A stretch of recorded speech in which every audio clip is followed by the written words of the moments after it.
2015. We're together here at the City Center Conference Room on 351 West Center in Provo, Utah. We will begin with the roll call. Corey Norman. Corey Norman. Wayne Parker. Dave Sewell. Yodi Winterton. Kate Van Buren. Kim Santiago. Kelly Hales. Hal Moore. Matt Taylor. Brian Jones. Louise Jorgensen. And Gary Garrett, our chair, is excused for the meetings today. We'll have an opening prayer by Bud Powell. He's over the safety program for legal department.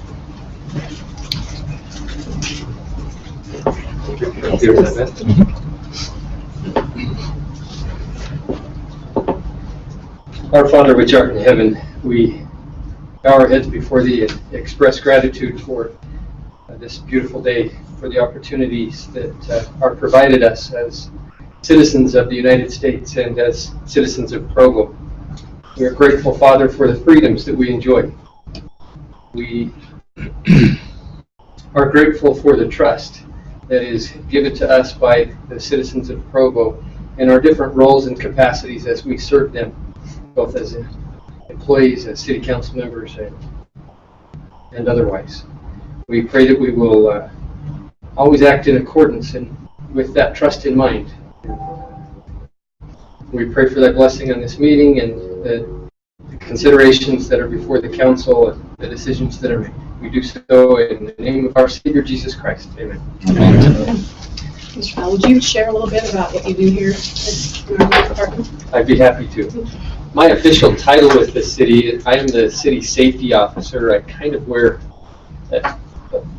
kind of a couple of hats in some ways. I handle the safety program for the city, but I also, when Roger Cochran, those of you who may have known Roger, was the risk manager in the HR department, when he left, risk management kind of got broken up a little bit, and I share a little bit of the role with other people within the city, like Dan Follett and Gary Bushman, part of doing some with risk management in kind of protecting the city from lawsuits. And kind of in the legal department, we have Gary Millward. If the city sued, Gary Millward takes on those lawsuits and handles those from that end. My approach is, hopefully, with what I do, we can make it so that we never get sued. One of the big things that I am involved with as well that goes with that is our workers' compensation and our employees as they get injured. I help with that process and help department directors know what loss trends their departments are seeing, both in the realm of injuries as well as automobile accidents. That's kind of what I do. Have you seen an increase or a decrease, or they seem pretty much the same with those types of claims? Our automobile accidents have been increasing to a large number. There's a concern among several of the departments. We've been working on a new motor vehicle use policy because of what we're seeing in our motor vehicle accidents. In 2013, we experienced, I believe, trying to remember the exact number, I think we had 50 accidents. In 2014, we had 80 accidents. And by percentage, we are at fault at about 85 to 90% of the accidents, which means we're paying out on those accidents. And that's concerning for us. We don't necessarily see a huge trend problem with the employees with the number of citations that they have, or if they've got DUIs on their records and different things like that. We don't see a problem with that. For some reason, most of our accidents have to do with inattentiveness as drivers. And so we're trying to do what we can with some policy changes and to kind of help curtail that a little bit. As far as workers' compensation goes, we've been on we're on about a 10-year trend of having about 80 employees injured a year, to where we have to report those injuries to our workers' compensation carrier. The difficult part with that is that the claim cost, while the claim number isn't going up over the last 10 years, the claim cost has. About 12 years ago, so a little bit outside the 10-year realm, but we were claim payout was at about $36,000. Last year, I think our payout was close to $300,000, which is why we're seeing our workers' compensation premiums going up to a significant measure, which I'm sure you are aware of as you talk budget and talk about those things. So the inattentiveness, is that due to cell phones? Do they have any bearing on? Cell phones Percentage. has a part to do with it. Cell phones, drinks in the car, Okay. just looking down at something in the car. They're stopped at a stoplight. They look, light turns green. They look down at something in the car and look back up as they have already started to proceed and traffic has stopped for some reason, and they hit the car in front of them. That's probably our most common motor vehicle accident in the city. But yeah, cell phones do play a part, which is part of what we're trying to address with a new motor vehicle use policy and trying to help that. Are there other questions from council members? All right, thank you. Thank you. So our meeting today is largely budget discussion, all budget discussions. We're grateful for our staff for the hours they put in to prepare their analyses and to share those with us. The format for this meeting will be to have staff do their presentation. We'll discuss that item. Then we do have budget committee recommendations for these items that have been prepared and more. And so we'd like the discussion to go that way. We'll go item by item. And then at the end of each item, because there are so many components to this budget, I would like to have a vote on each item, whichever way we want to move forward with that item, so that the administration has clear direction about where we would like to see the budget document go. Can we understand this right now? I'm sorry to interrupt here, but a vote, I don't want to appear that we're voting on something prematurely without the public hearing, and I'm just wondering what we'd be voting on. Not voting on the budget document as a whole, but I think it would be helpful, and I don't know, maybe Wayne could answer this, but I thought it would be helpful if we let him know what our desire is as far as some of these components. The RAP tax we voted on last week to say yes or no, to give the county the heads up that we're thinking about it. I'm going to reframe what I'm hearing right now. What I'm hearing is Ms. Santiago is looking for the council to clear direction, so if there are changes in the proposed budget, administration can work on those over the next 2 weeks in preparation for your final public hearing. On the other hand, I'm hearing Mr. Winter may be a little concerned that maybe some of those preliminary directions, I'll call them votes, might be premature at the public hearing. Maybe potentially this first public hearing could inform some council members of what or how they would vote on these issues. And so one alternative could be to, at the conclusion of tonight's public hearing, make a series of instructive votes to request the administration for whatever. Good point. So I know that Dave Decker mentioned that if we were not going to go with the rate increase, he would really appreciate knowing that today, so that they could make adjustments. So that was the idea, was to give them a heads up today on which direction we feel like we're leaning, and so when they come on the 16th, they're prepared to address those concerns. I appreciate the leaning. I know that the times we've been accused as a council of stepping into a council meeting without public hearing and already having our minds made up. This is a public meeting. Yeah. It's not the hearing, right? It's not the hearing, and we haven't had a public hearing on it, which we were required to have too. But I understand and I appreciate the concern by the administration, because they've got to make some changes. I just worry about what I'm. Just one other suggestion that I think takes into account what both of you are saying. You know, Matt has raised a good point that one alternative is to hear everything in this meeting, and hear everything in the public hearing, and then make some requesting or directive motions during the hearing tonight. The other alternative, if you feel comfortable doing so in this place, if the council as a body feels like they do know where they are inclined or intending to go during this meeting, one option is, instead of making a motion to make a final decision about something, simply make a motion requesting the administration to prepare an alternative that contains whatever it is that you are inclined to think that you might want to see. Okay, so we can do that in this meeting, and then, okay. Jim, I appreciate what you're saying, and I do support what you're doing right there. I just want to make sure that we're doing it in the right way. Is all. Yeah, and That's I'm the glad only you- concern, because I agree with you. We really need to let the administration know if we're not happy with what's going on. And I'm glad you mentioned that, because it's not necessarily a formal vote, but they need to know. They need to have some direction from the council about where we feel like we're headed, so that it's not the 16th, the meeting of the 16th, and we're trying to do it all. And all of a sudden, we change everything, or whatever. Yeah, just to give them some advance notice. So this is the direction. You could certainly come to those conclusions in this meeting, knowing that after tonight's first public hearing, you could certainly make a motion to amend your position on any issue. So. Thank you. What's the general feeling?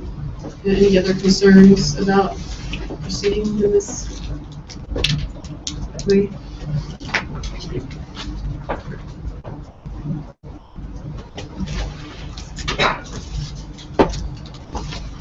All right, so first item.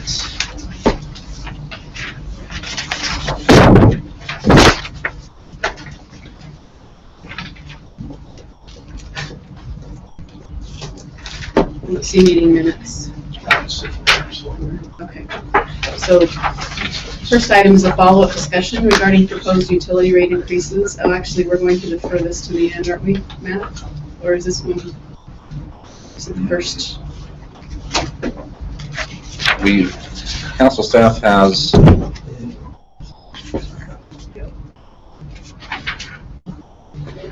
I'm not understanding the question. Well, you're going to have the agenda had budget Yeah. committee, and we are going to defer that to the end. Okay. Budget committee will do Yes. our, We have no preference on the order of these agenda items. If you can go in order as they've been listed, or they can be switched around if you think that's more appropriate to the flow of discussion. okay. So the budget committee report, we'll defer to the end of the meeting. We'll go to item 2, a follow-up discussion regarding proposed utility rate increases by Ryan Harvey, policy analyst.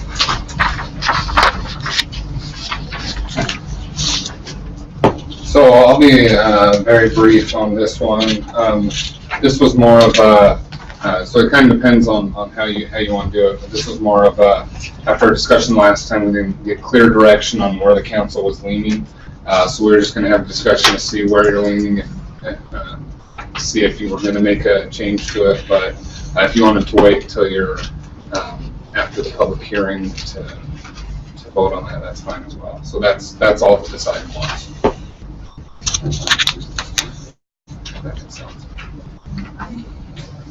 To see if you wanted to have further discussion on the alternatives. Would you, Ryan, would you go to that list of alternatives and maybe, Yep. I don't know if this is the way to do it, we talked about having all the recommendations from the budget committee at the end, maybe on each individual item as they come up, maybe they would like, would they have a couple? We were going to go item by item Oh, item by item with the budget committee? with the recommendation. Oh, that's great, that's great. I think maybe that's something the council would like to hear is their recommendation and then the pros and cons to that recommendation. So would you like me to go over the alternatives? I'd like to see the alternatives. So again, alternative 1 is adopt the proposal as is, which is a $65 per month increase over 5 years. Alternative number 2 is just adopt the proposal on a 1-year basis, and then give direction to the administration as well as the budget committee to look in, or council staff to look into some of these things that we discussed last time. Alternative number 3 is the status quo, which would just mean don't approve the new rates, just maintain the rates that you approved last year. As we talked about, that would place a heavy burden on public works, especially on their operating expenses, as that was what was increasing the most. Alternative number 4, suspend the utility transfer, or reduce the utility transfer from 11% back to 10%. Could be another option. That would help alleviate some of the increase in the utility rates. Alternative number 5 would be not doing some of the projects that are included in this, whether that be CIP, ERP, fleet facility. We talked about some of the consequences of that. The ERP, there's already been a lot of money and time put into that. The fleet facility, we have a presentation on that. It's an aging facility that's in much need of repair. And then the CIP needs, they have a lot of needs. And then the last one, alternative 6, is go back to the rates increases you did last year, and do a more in-depth study of those as well. So those are the 6 alternatives that we talked about. These are some of the policy questions, and if you have any questions, great. Or, yeah. In our budget discussions, we talked about what ifs, what if we didn't do the fleet facility, what if we didn't do the ERP, and Mr. Taylor mentioned it might be helpful to hear from the administration on what their thoughts are if those, I guess there's money that's been invested, there's time, there are, I guess, 1,000 work hours or more that have been invested in the ERP, but we just wanted to hear from your perspective what your thoughts are about maybe delaying that a year or longer until we are in a better position. I think if you had to identify the most pressing, urgent needs in the city, we tried to include those in the budget, including the fleet facility and Provo 360.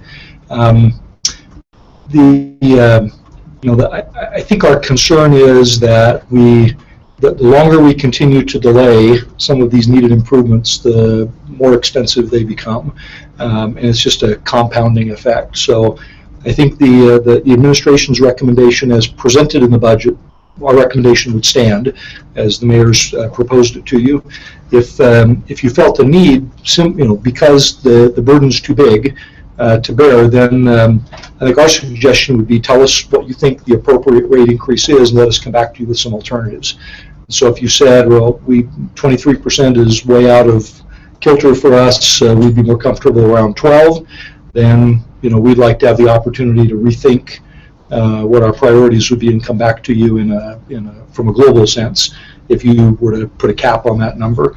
I think that's where we would prefer to be. I think the recommendation we made in the budget was we tried to be thoughtful and consider all the alternatives and thought it was the best alternative in terms of maintaining our infrastructure, making some needed improvements that have been, I've heard the analogy used several times where we've kicked the can down the road many times, and this is a proposal that doesn't kick the can further down the road. But again, if there are policy reasons why you might not want to go there, then I think we'd prefer to know what your parameters would be, and then we'd like to have the opportunity to come back and make some suggestions.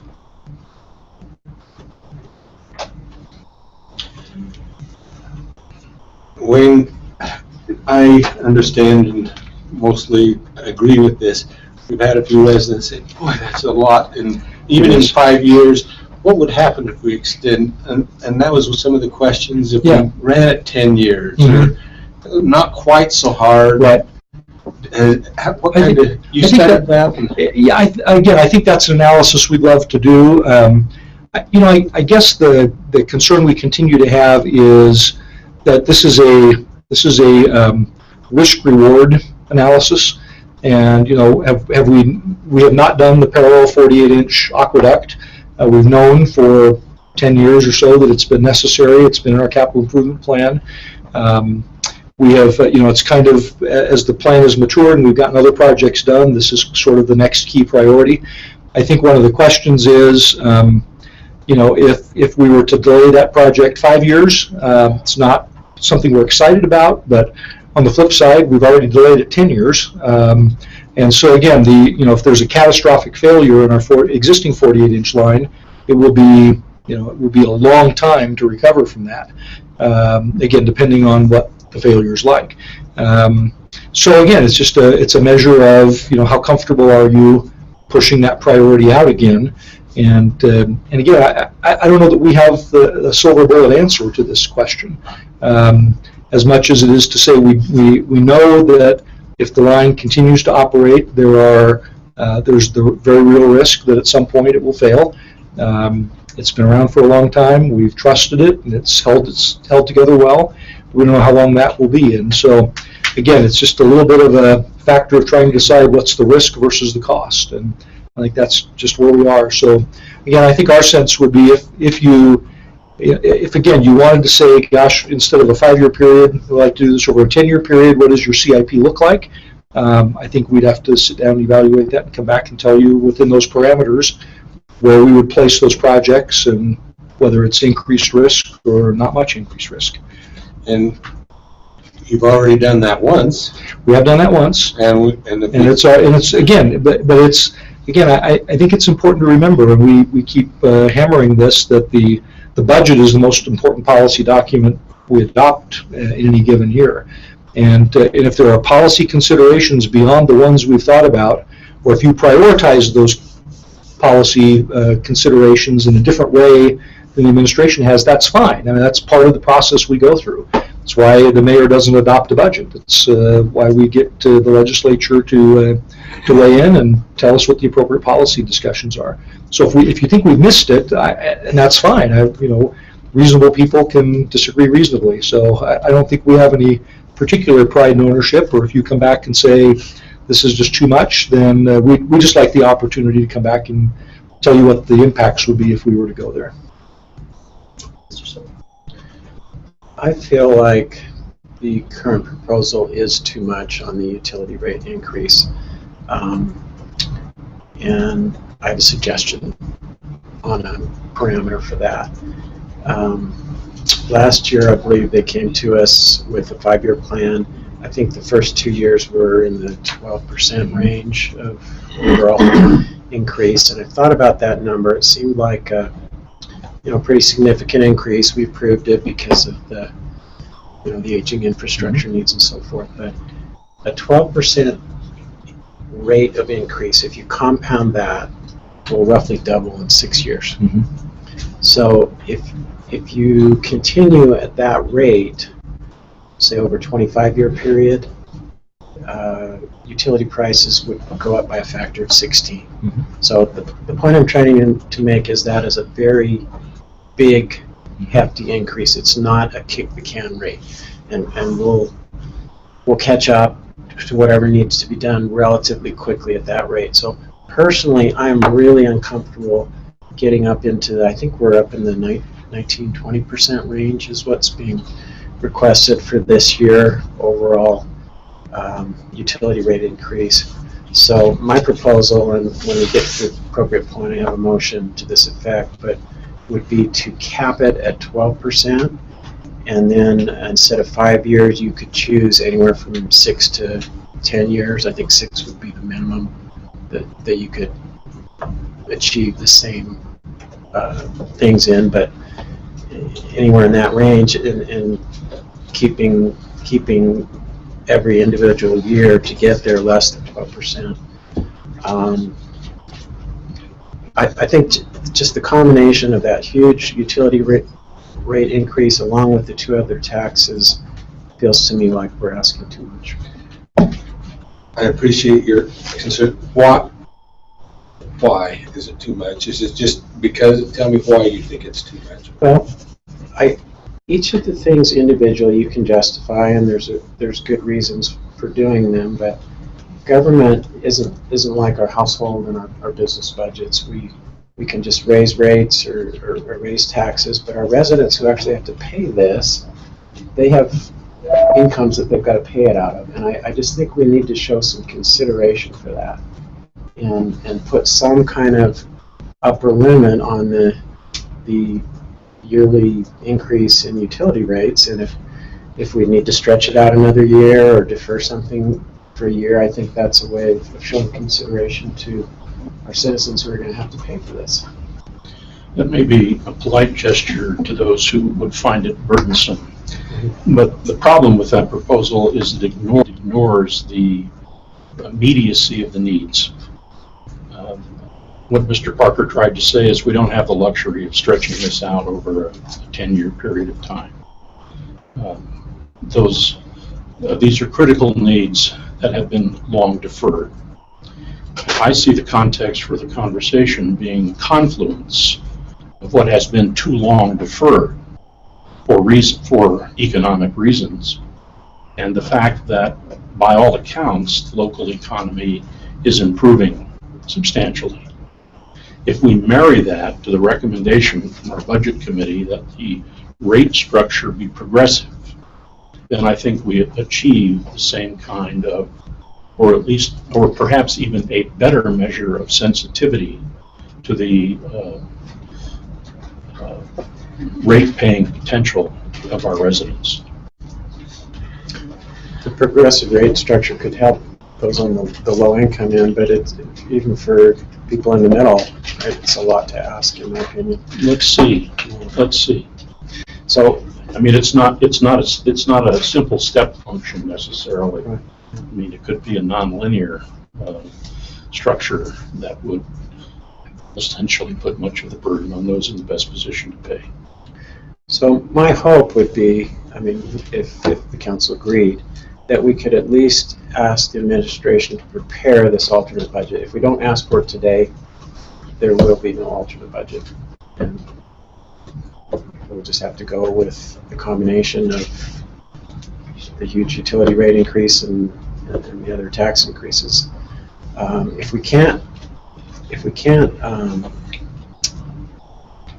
slow down the rate of utility rate increase, then I don't think I feel good about asking for the RAP tax. I mean, it's the combination of all three of them, I think, that is problematic to me.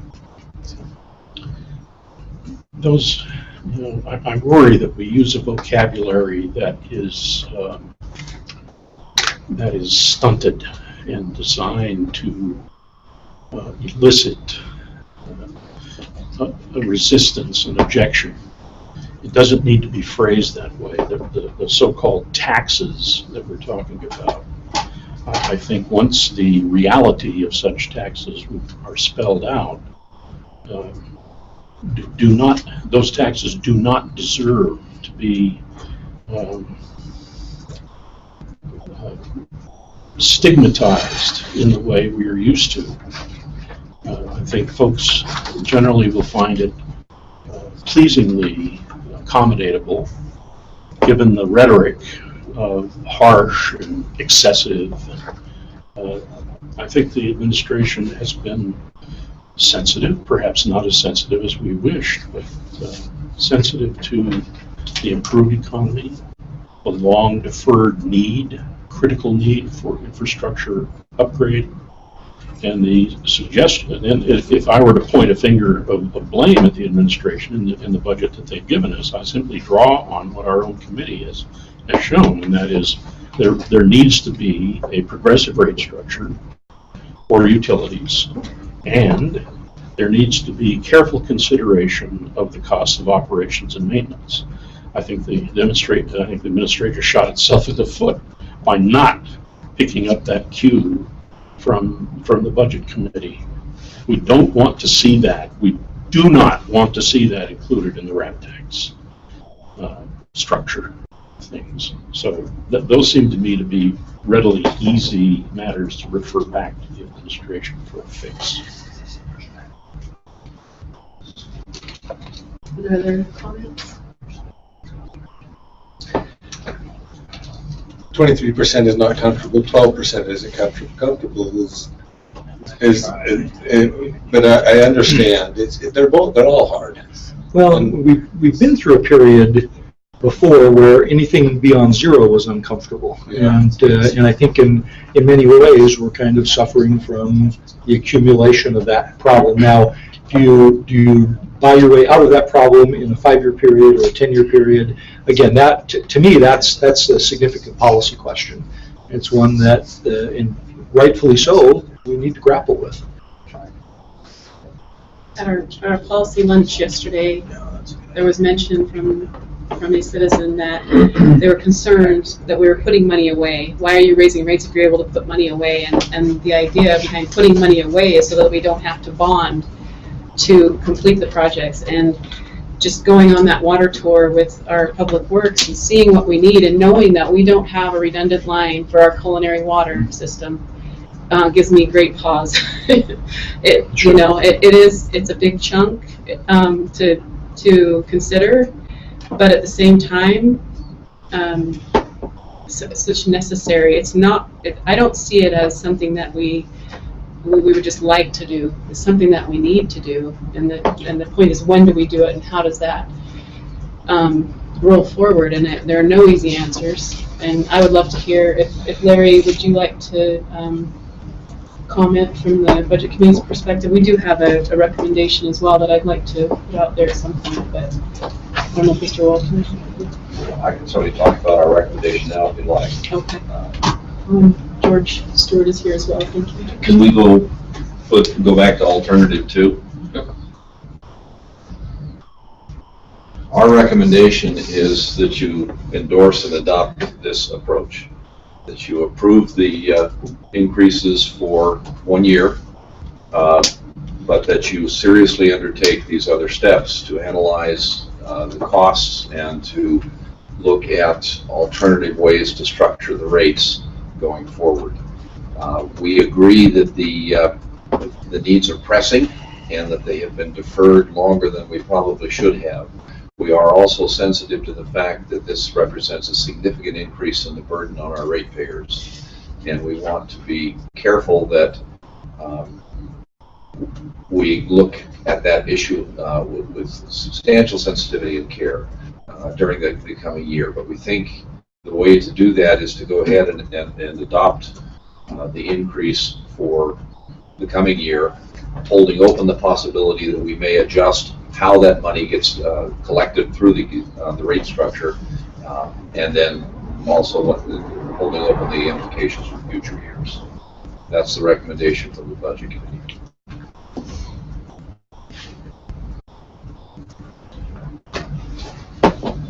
I think there's a little strength in the argument that Larry just made. Given last year we did a 5-year plan, and it didn't last more than a year. We're already changing that because of different needs identified, and so I hesitate to extend out 10 years because again I don't know that we have the foresight to be able to know what those mean. You have to have a plan. I agree, but so I do like this proposal better.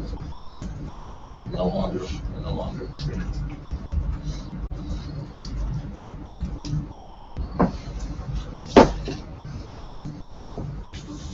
Any other comments?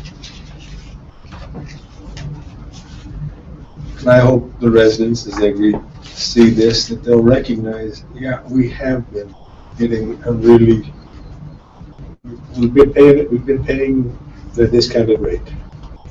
And we probably need to make up a little bit. If they've lived here over 5 years, they're going to get caught up over the next 5 maybe. I support this alternative 2 also. As a member of the Budget Committee, I voted for this one.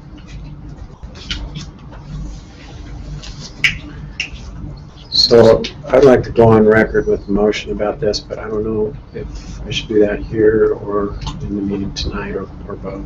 So, any thoughts on that? Choice. I guess I'll make it here then. And just one comment first. I understand that projections are soft and that the only number that really counts is the one for this year. But the projections are useful as sort of a plan. So even though in my motion I'm talking about extending it anywhere, extending it from the current 5-year plan to anywhere from a 6 to a 10-year plan, really what I'm focused on is getting the number for this year down. I think, as I mentioned before, 12% is definitely not a kick the can rate, and it doesn't take very many years at that magnitude of an increase to catch up on everything we need to catch up on. So I would like to make a motion to request that the administration prepare an alternate budget proposal for the council's consideration at the June 16th council meeting. It is requested that the alternate proposal include utility rate increases that address the administration's proposed 5-year capital improvement, operations, and other budgetary needs as outlined in the original fiscal year 2016 budget proposal, but projected over instead of 5 years, over a 6 to 10 year period at their discretion, with corresponding annual rate adjustments not to exceed a 12% annual increase in any projected year. It is further requested that the alternate proposal amend budget expenditures for fiscal year 2016 commensurate with any decrease in the utility transfer. Is there a second? What's that? Tim, say that last part again. Well, actually, I have a question about that last part. Matt helped me prepare this. So the utility transfer part, what did you mean by that? So if you decrease your utility rates, you have overall total revenue received by the utilities. The total transfer will go down. And so that will decrease the Right. total Okay, transfer, yeah. which will have impacts So on your on budget. other parts of it, Yeah, okay. Yeah, so that, Address that concern as well. Come back with a recommendation. exactly, yeah.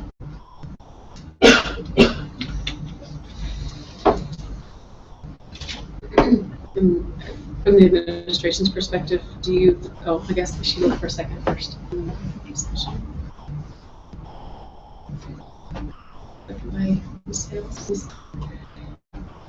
So is there any discussion, any questions?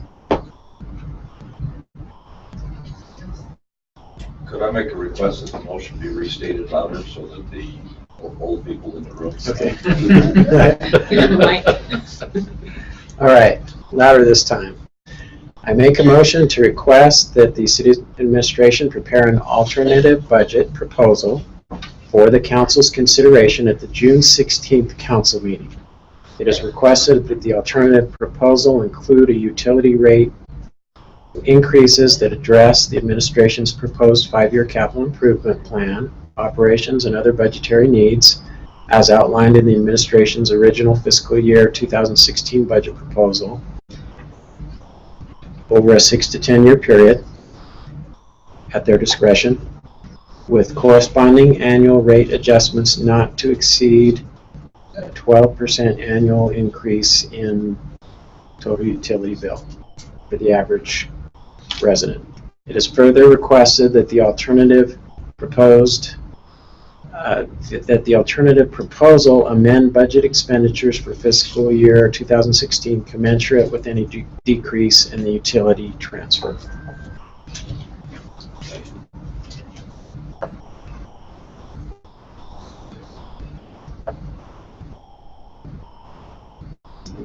Any more comments before we go? I think maybe, and this is unfair, but I'm going to ask it anyway. What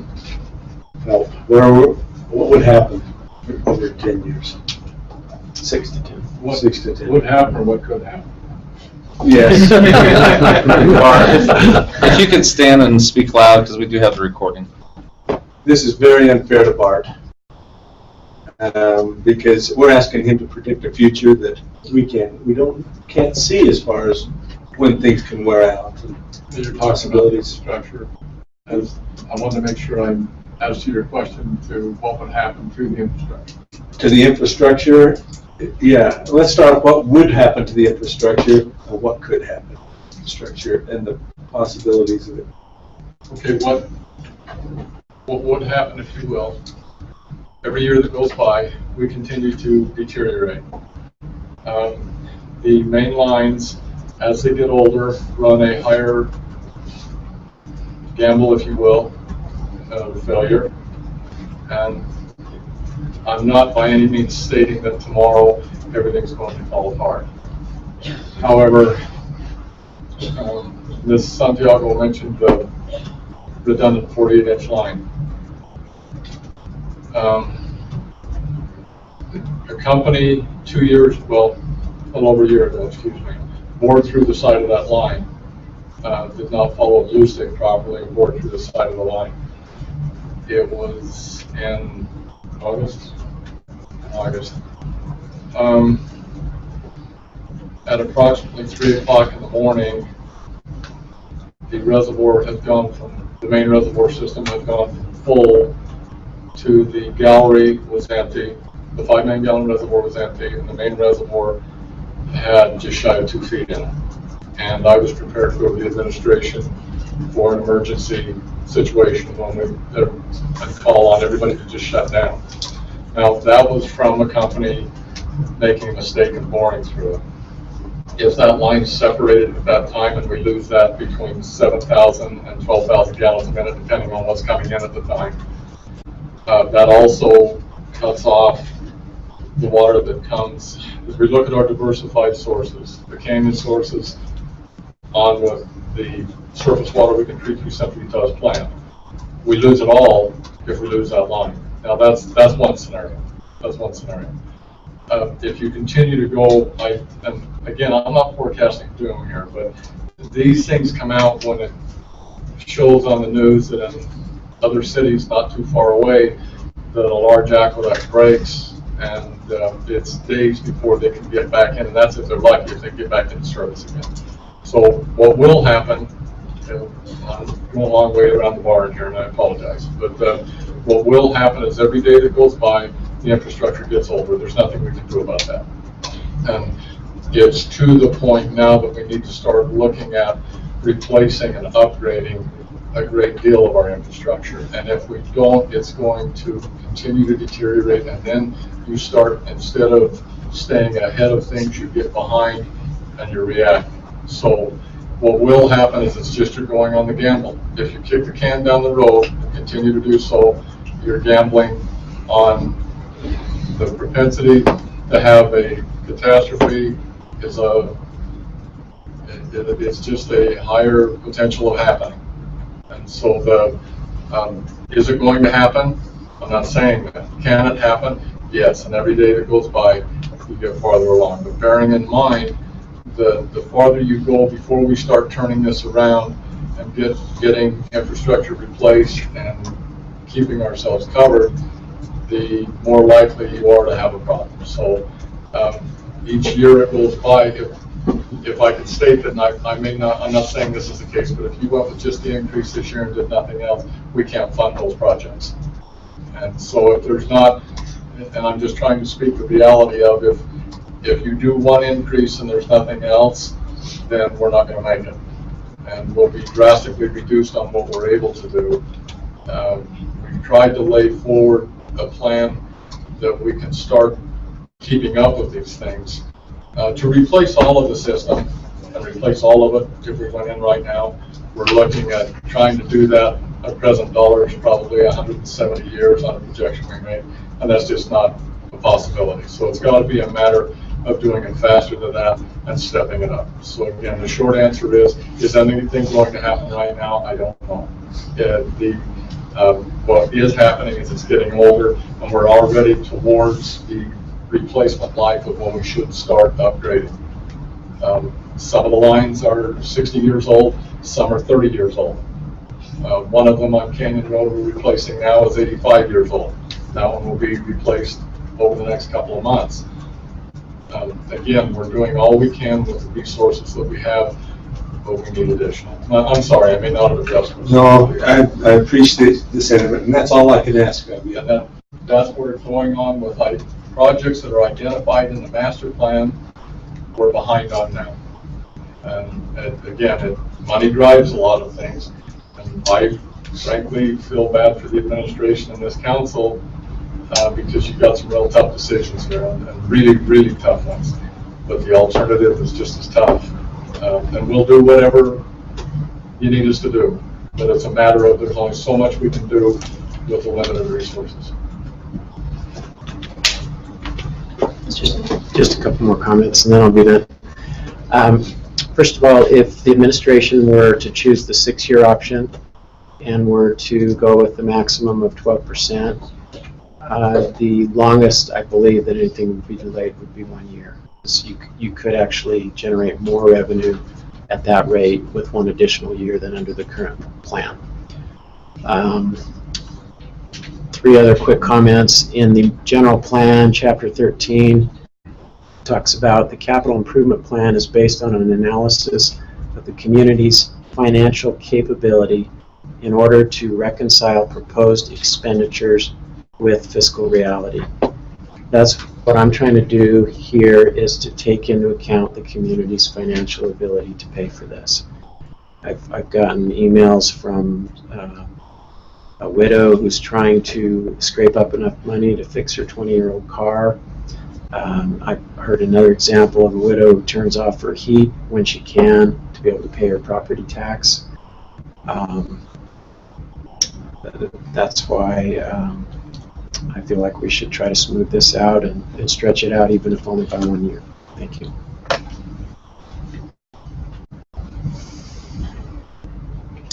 Is that your estimation as well at that rate, that it would only delay things a year? If it were to go at 12% per year over the next 6 years? That's going to be better than not. The delay, I'm understanding where you're going, is how does it increase the risk of failure? I'm not sure exactly where you're at on what you're asking me. If you delay, and I'm trying really hard not to paint this picture that we're in imminent doom here, but we're already over the edge, and so the more that it's delayed, bearing in mind that we are not asking for the highest rates in the area, we're asking more to come into line with where everyone else, well, not everyone, where a lot of others are at, and in trying to be able to place this infrastructure. Delaying it is going to slow us down on what we can do, and the risk is higher of failure. But it's better than not doing anything. Absolutely. To put in one increase and nothing else, I can assure you we're going to experience a lot of failures, a lot more than we have done, and it's going to become very difficult to keep the system operating and not have the propensity for more problems. So now the delay, it will stretch out how long it takes us to get things upgraded. And the plan would help, definitely, but not if it goes to one increase and nothing else. And I think that's something that I'd like to address also, is we feel that we can look at it in the year. We're not saying that we're not going to do it as a recommendation to the budget committee. I don't think that we're saying, oh, we're going to do this and then not do anything else. We're going to do this like we have to do a regular budget every year anyway. We have to look at this every year. And I think it's important that we have that 5-year plan, or whatever the plan it is, that we recognize it, that we're going forward, we're filling out the plan.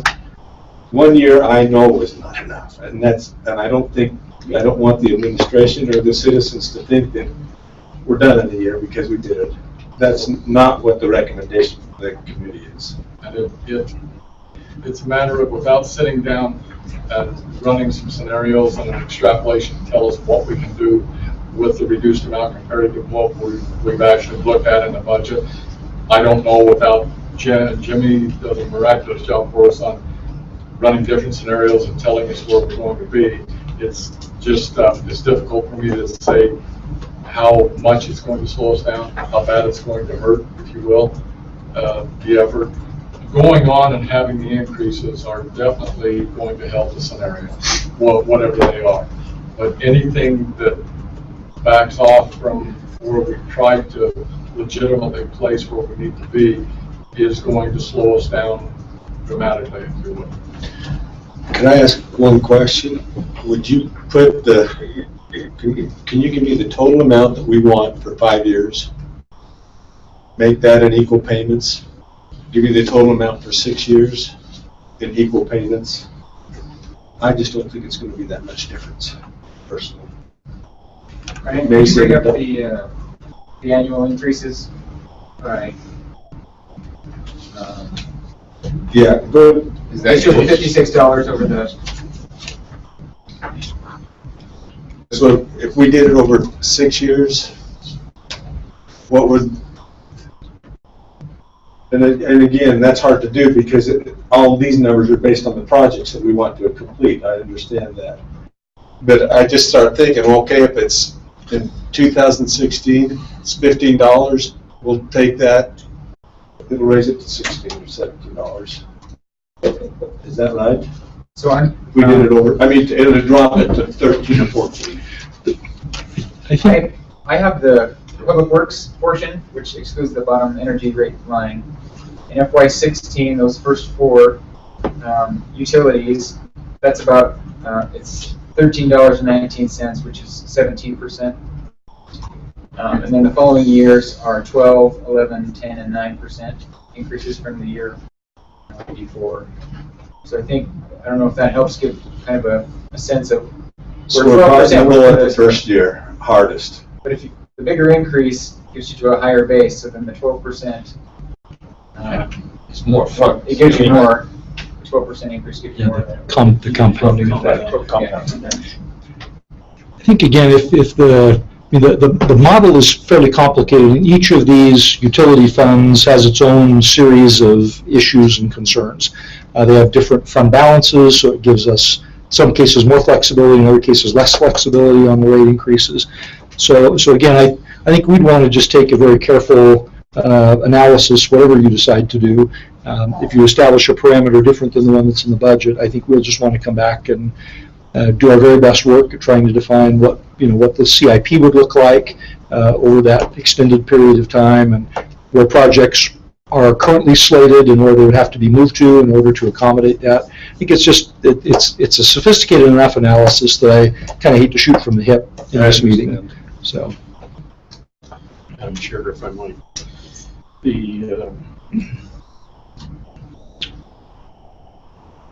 I worry that we confuse the issues, that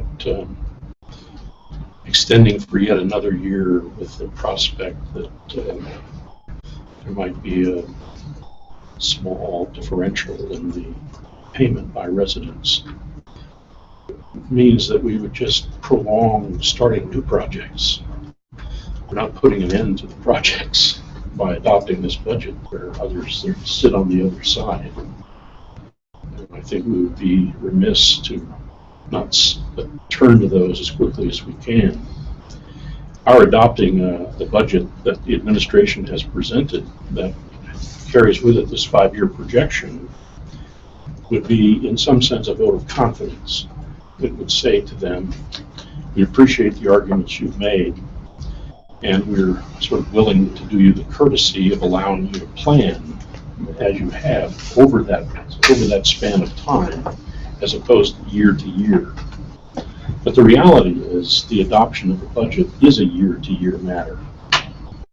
We're not adopting a 5-year budget by any means. We're adopting the first year of what is proposed to be a 5-year budget. And we could at any point, at the discretion of the council, revisit the rate structure at any point. So I see the budget committee, the council budget committee's request or recommendation that we go with alternative 2 as a kind of harder hitting stance to take. It sort of puts the administration on notice. You better take care of those things that are listed in that alternative by the time you come back next year, or else But it strikes me that by adopting the entirety of the budget and thus providing that courtesy and that vote of confidence, they would be foolish not to have addressed all those things by the time they come there. So I suppose the issue rests largely on, do we trust them, or will we hold their feet to the fire? And will we hold their feet to the fire, not? Or I think that we will. Right?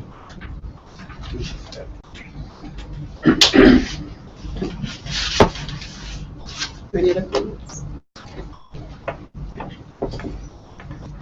Take a vote. Those in favor? Those opposed? So the motion dies with Mr. Winterton, Mr. Van Buren, Santiago, and Mr. Miller opposed, and Mr. Sewell and Ms. Hales in favor.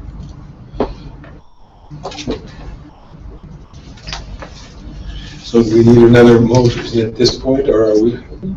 I would like to put forward a motion that we tentatively approve these rate hikes, subject to 2 budget hearings, which will be held tonight and in 2 weeks, with continued public input for our consideration before final adoption of the budget. So are you, yeah, I just need a little clarification. Yes, I don't know that we actually do need a motion at this time, right? I mean, if the purpose of the motions are to give the administration direction about something That's the different they purpose. need to do. That's In this particular case, so far, there has been no direction to do something different, and your motion wouldn't direct them to It do wouldn't something change a different thing. anyway. So I don't know Unless if we this- adopt the staff's and the budget committee's recommendation to go with alternative 2, because that would be a change if we're just doing it for 1 year and then reevaluating. I don't think alternative 2 practically requires a change. It just, I think, just emphasize. I think the only thing it would change potentially is the final drafting of the consolidated fee schedule. Sure. Because if you were to approve a rate structure over a 5-year time period all at once, we would just build 5 different rate structures, each with a separate effective date. And so that, I think that's the only practical implication. It doesn't change the bottom line of the budget. So, Wayne, if that's the case, we do this 5 years, we're still going to have to adopt it again 1 year later. Is that? Well, and that's going to be in your plans for the budget for the 5 years. Yes. Well, this goes back, none of current council were here when we last did impact fees several years ago, but the decision was made to implement the full amount of the impact fee over a 3-year period. And so when the council made that decision, we actually built the consolidated fee schedule and said impact fees for the period of July 1, year X to June 30, X plus 1 are these. From July 1, X plus 1 to June 30, X plus 2, the rates are these. And so the council didn't have to go back and remake that decision each year. And so there has been precedent for implementing a multi-year rate structure. Now that doesn't mean that with a majority vote of the council that couldn't be undone, could be raised, could be lowered each subsequent year. But it kind of took it became very predictable. And because it was an agreement that had been reached between the city council and the stakeholders, it just never got raised again. The question was never raised again. So you do have the ability in the consolidated fee schedule to establish fees out a year or 2 or 3 or 4 or 5. Now, again, that was part of the mayor's proposal, was that we define a rate structure over that 5-year period. So in terms of changing, if alternative 2 is where the council would like to go, the only thing that does is change how we will work with your staff to draft the final consolidated fee schedule. It doesn't change the bottom line of the budget at all for the current year. So if that's where you want to go, Gary, then I think that what you're looking at, if that's your intention, then we would need a motion, but the motion would be simply for the consolidated fee schedule that's submitted with the budget to only include the utility rate changes for this fiscal year and not for future fiscal years. I kind of feel what Marta said. Why are we doing this for 1 year? I don't want to necessarily change it. I do want to do it. I want to have the opportunity for the council and the citizens to be able to review it and say, yeah, are we still on the right track then? I think an alternative motion that may fulfill your desire would be to move forward with the proposed budget, but make a special request that council staff and administration address these items over the next year. I'm comfortable with that type of motion. The motion would be for the council to request that that alternative 2 be the at least stated intent of the council at this time, meaning that no changes will be made to the budget, but it's the intent of the council that following adoption of the budget, council staff and and city administration will work together to address the criteria listed in alternative 2. Yes.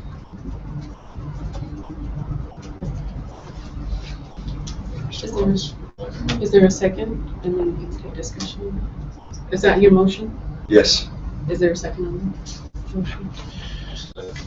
I heard Brian say that this may be out of place. Fair to say. We're adding. Well, I think, and that's why I was careful about the way I phrased it, because I think the way I phrased it, you're not doing anything other than you're doing two things. You're telling the administration you don't need to make any changes between now and June 16th. But we're putting you on notice right now that after the budget is adopted, we expect staff and will ask the administration to work together on these criteria over the coming year. Doesn't that undercut your previous concern about no motions until after public hearings? That's a good point. And I don't want to say that we're adopting that at this point. Maybe, how do we go about that then? You can certainly just not make any motion at this point, and listen. At the conclusion of the budget process, you can. Tonight after. So when we go to adopt the budget, we say we want you to consider these things in the future. Yeah, I think it should be part of your budget resolution that adopts the budget, and you have, part 1 is you adopt Schedule A, which is the department by department breakdown.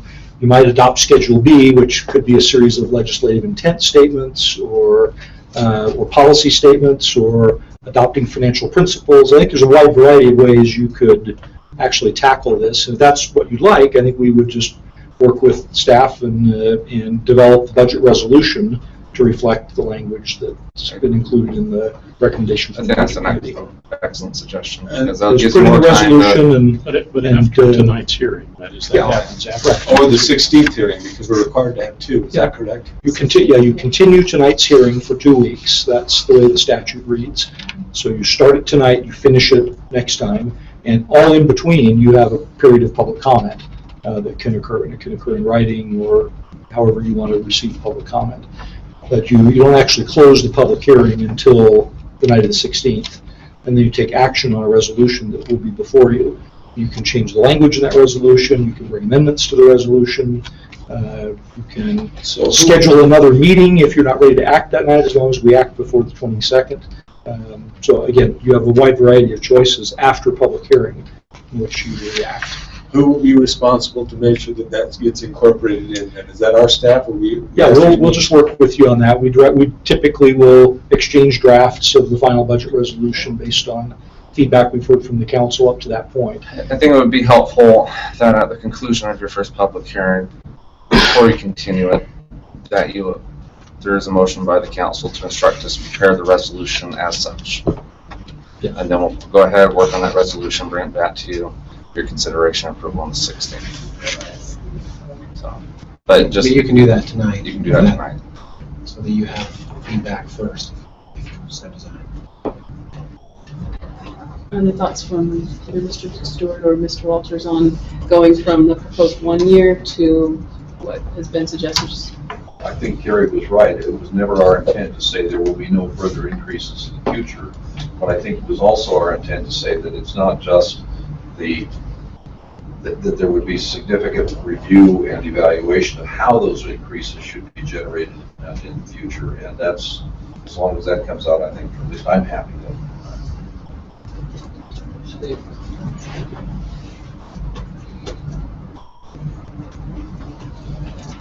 Okay, so we can make that motion in the meeting tonight then.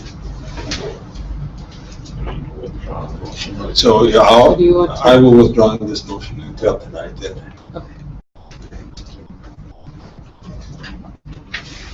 So our next item for discussion is item 3, a discussion regarding council staff review and analysis of the FY 15-16 proposed budget on items related to proposal on citywide fleet facility funding.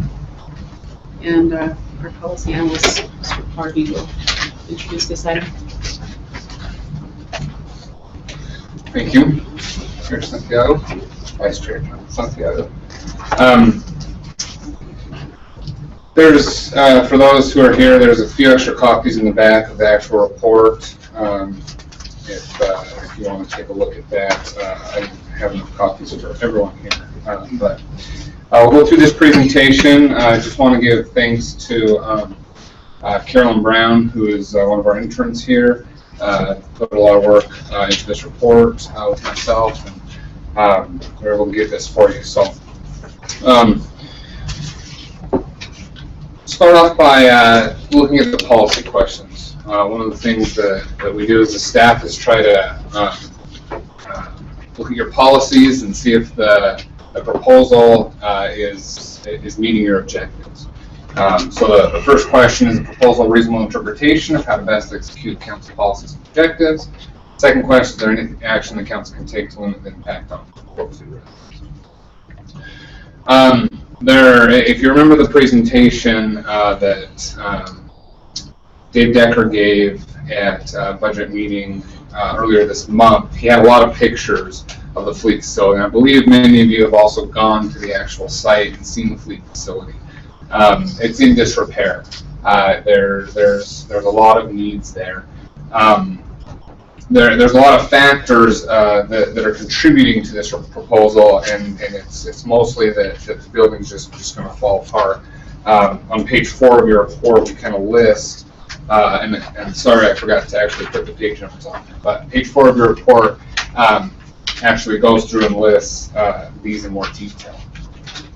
But we're just going to talk real quick about the funding allocation. This was also discussed at the retreat earlier this month by John Borget.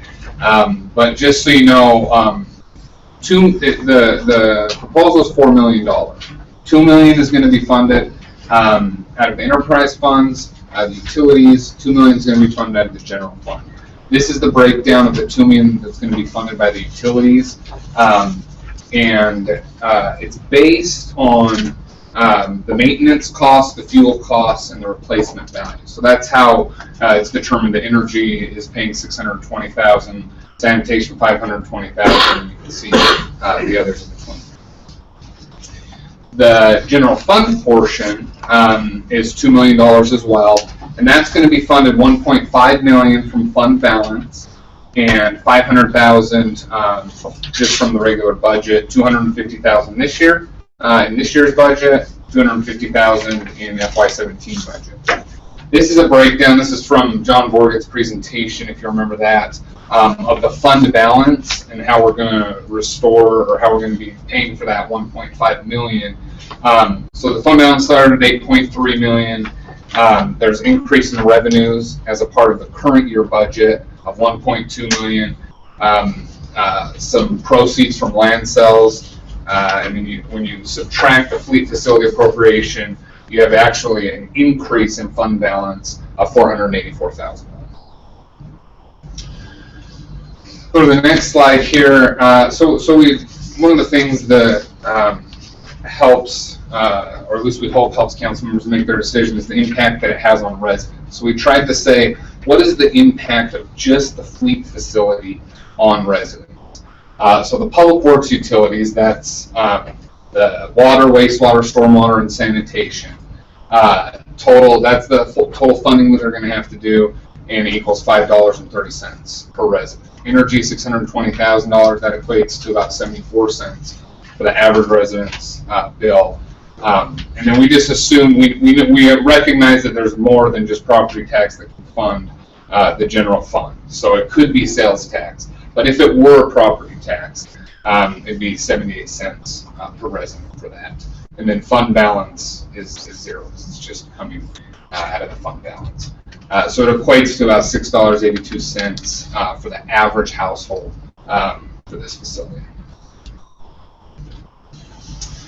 The objectives? That's per year. Is that? Per month. Per month. I'm sorry, Sorry. per month. Yes, per month. And we're not projecting increases to the money to the fleet facility, so that will all stay that every month. For the next, well, what I'm saying, in our water, we're projecting increases next year. Yes, these are included in the increases that are in the budget. So the $15 that you're doing this year, it's included in there. Well, it's funded through 2 years. So over the next 2 years, you have $15 this year, $12 next year in your utility rate increases. That $5.30 plus 74 cents is included in that. It's all, and that's not changing. Is what I'm saying. Is that $5.30 and 74 cents? They're not changing over each year for the next 5 years. Is it? No, it should be 2 years. This is a 2 year. Yes, it's just the same for 2 years. Yeah, that's right. It's at the end of the 2 years, you will have the average resident of 680. Okay, so the objectives: create and maintain balanced and sustainable financial plans and government budgets to keep taxes and utility rates fair. Sorry, before I read that, this is from Vision 2030. One of the things that the council has requested is that as we do our reports, we look at policy documents. These statements are from Vision 2030. The second one: maintain quality services and cost-effective management for communities' infrastructure. And so as we look at these alternatives, we need to weigh the objectives against those alternatives. Alternative number one, adopt the proposal as is. This is a picture of showing how little space they have to operate with inside the building. But results of that, it's a safe workplace if you had a new building. Work indoors. Currently, in the winter months, you're having, because the building's not tall enough, you're having crews do work outdoors. There's adequate space, and it's a fair allocation. They did it based on what each department is using, what each utility is using. So those are the positives of adopting the proposal as is. And then, the question there is the council comfortable with half the fleet facility being funded through utility rate increase, while the other half being funded through the general fund? And as we look at some of the other alternatives, we'll see some different things that can happen. Alternative number two, status quo, do nothing. Do not adopt the proposal. It's an unsafe environment. It does save some money in the current year budget, but you will have to have some money for repairs, and in the long term, it could cost more money because, again, you're delaying the inevitable. Eventually, you're going to have to repair this facility. And so the question: could the city repair some of the major needs of the fleet facility and hold off on the complete rebuild for a few more years to ease some of the burden of the residents of any utility rate increase? Another alternative, and these next three alternatives have to do with alternative funding sources. So this funding source would say, this alternative says, well, let's not make the utilities pay for it. Let's do it all out of the general fund to help ease that burden on the residents. And you could do that by eliminating supplemental requests. Now, we have a report coming up that kind of talks about supplemental requests. There's much needed supplemental requests that have been postponed for many years, but that's an alternative. It reduces the utility rate, but it's a strain on departments. And then would the council feel comfortable postponing the supplemental rates in favor of using that money to then fund the fleet facility?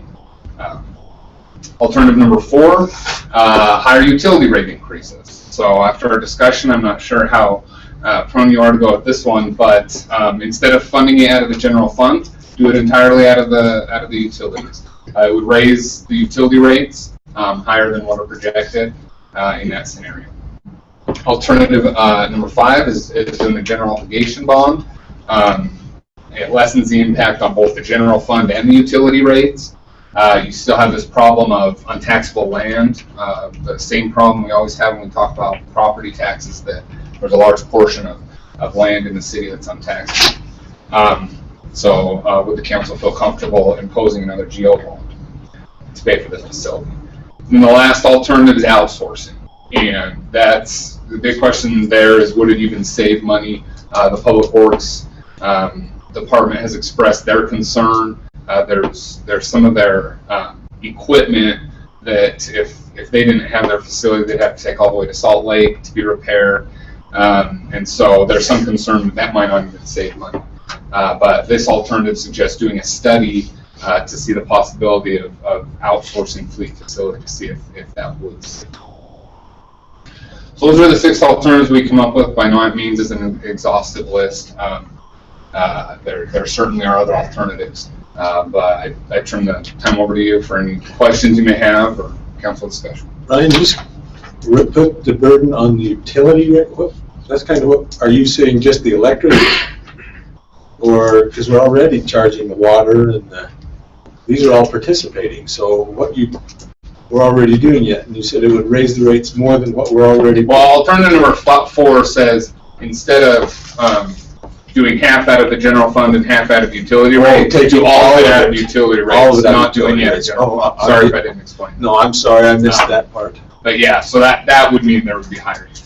If we do, okay. On the next screen, when you talk about outsourcing, is that the next one? From what I remember, when they were talking about our fleet, working on our fleet, that we actually have the most specialized people to work on this fleet, right? So other cities bring their fleet to us. Yes. So is that even a possibility to have?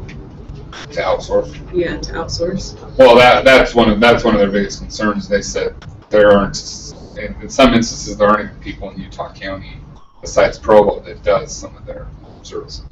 So yeah, that would be a major concern. Mr. Walters. Did you consider the possibility of, rather than outsourcing all of fleet's services, just outsourcing the building, letting someone in the private sector build it and we can rent it or lease it from? Yeah. We did discuss finding another structure in the city that may already be available, but that would require a search and or, as you suggested, maybe somebody else that would construct new, possibly lease back or lease from them. I can mention that Dave Decker and I actually went and met with Warren and looked at their facility because they have a little bit newer facility and explored the possibility of, are there certain services that we can place there and then both share those services from that location. But even with their newer facility, the capacity just wasn't there to handle the needs for Provo of any of the services that we were talking about. So we explored it, but it didn't look like it was feasible. And I guess my question would be, is there an entrepreneur in the community that would build a building that you want and lease it to the city, and let them come up with the $4 million necessary? Well, I think the only differential there would be we would eventually pay the $4 million. Might be over a longer period of time with additional interest rate. And one of our objectives going into this budget was not to incur any additional operating debt that didn't have a dedicated revenue source to it. And so again, that we were trying to avoid that. We actually did look at the idea of leasing a building or doing a lease purchase or doing a revenue bond to build the building. And again, our effort was to try to see if we couldn't get through this over a 2-year period by essentially paying cash. And now, could you use a third party to build the building and then do the same funding stream to get there? I think you could. I don't know that you gain a whole lot there potentially, but again, we could certainly look at alternatives for the method of financing it. But we were trying to get it on a cash basis if we could.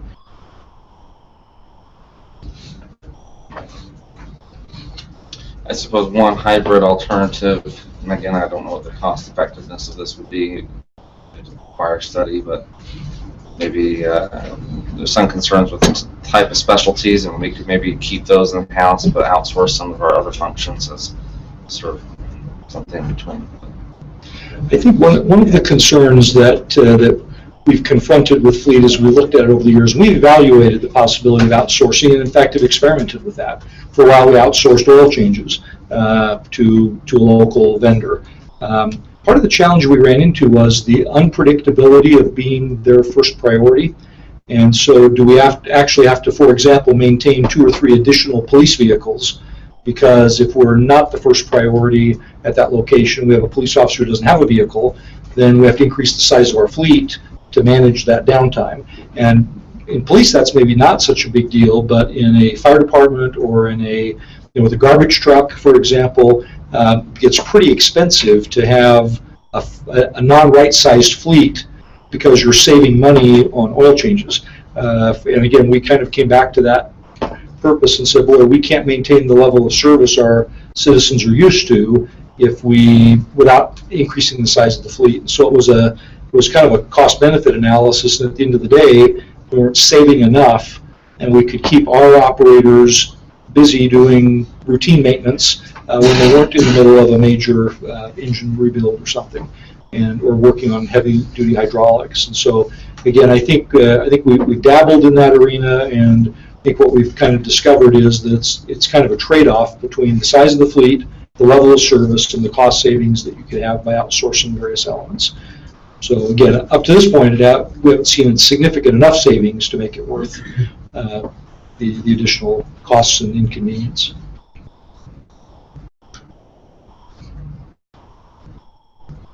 Any other thoughts or questions? The Budget Committee did vote unanimously on this to support the funding of the new fleet facility. If the Budget Committee members jump in, if you have other things you want to add.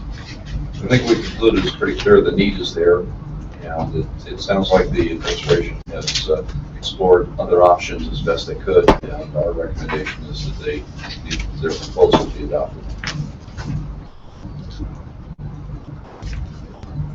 I'd like to hear from other council members what your thoughts are about not going in this direction or going in this direction. I support the administration on the fleet facility and long-term control. That needs to be done. Mr. Miller as well?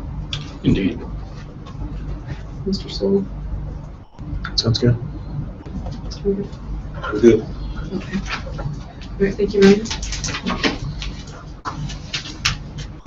Our next item is a proposed property tax increase, and Rachel Stone, one of our interns, will be introducing this item.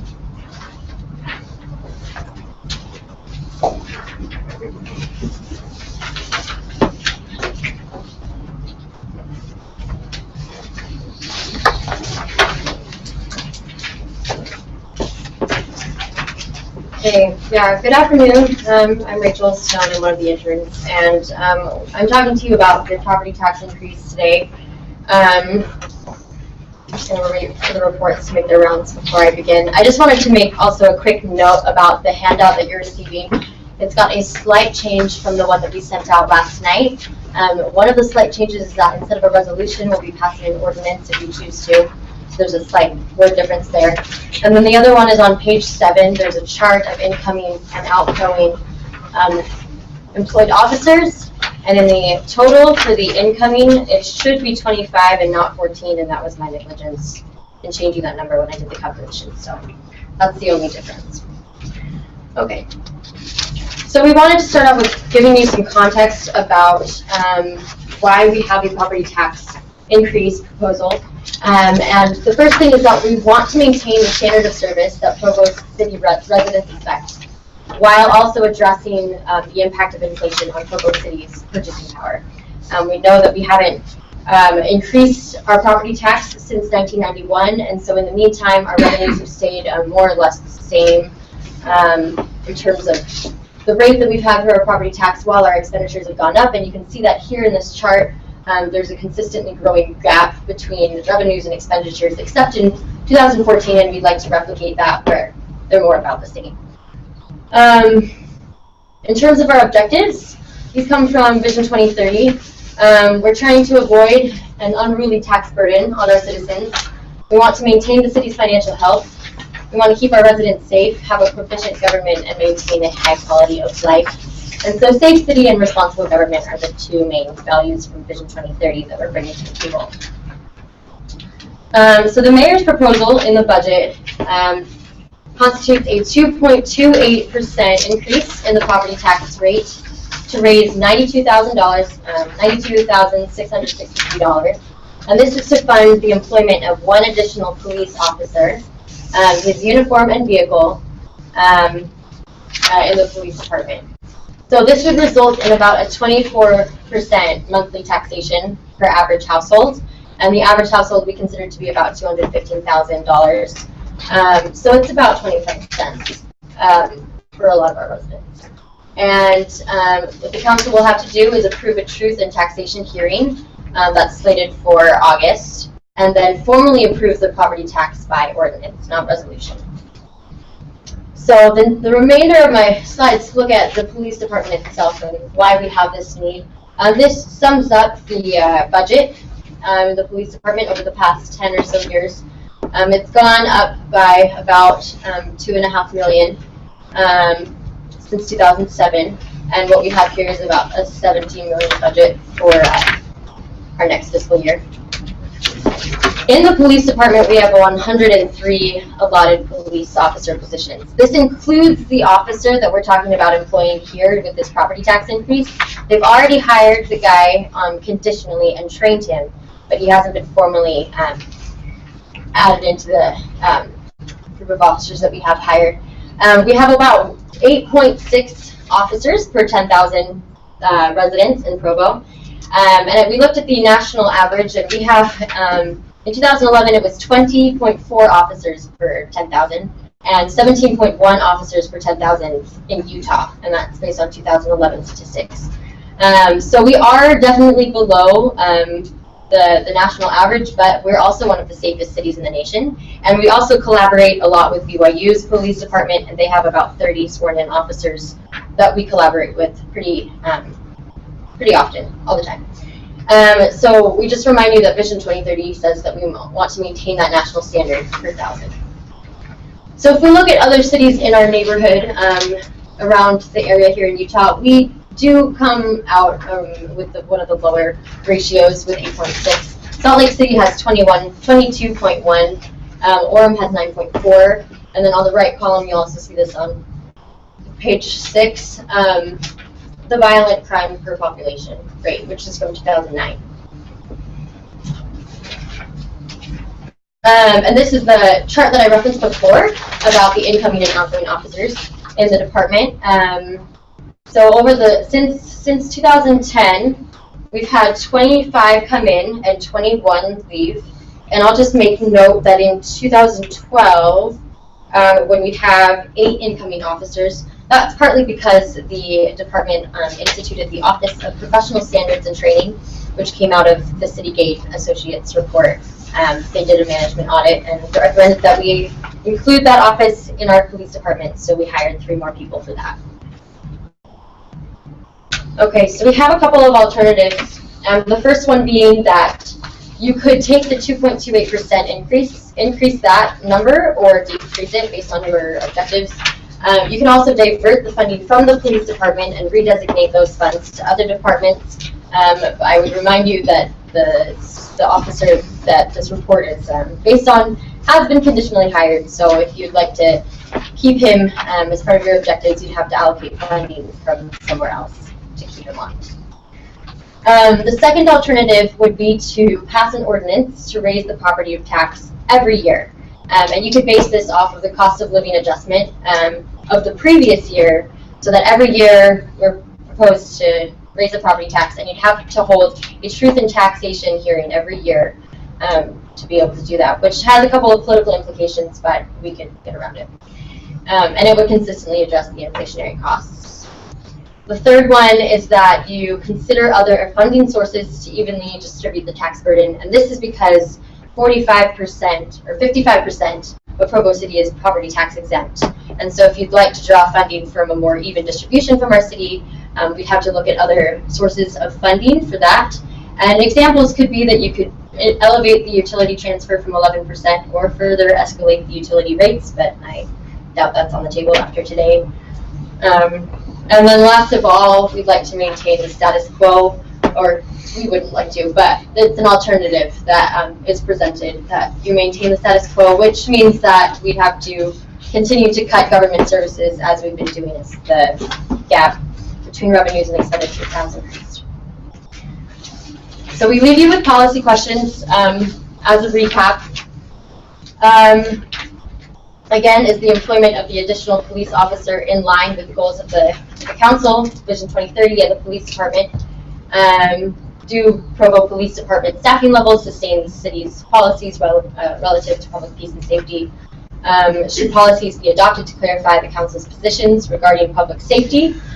Does the mayor's proposal represent a reasonable means of executing? Does the 2.28% increase align with your objectives, or do the presented alternatives come more in line? And then finally, are there other means of funding that would serve this purpose more appropriately according to your wishes? So the time is yours for discussion.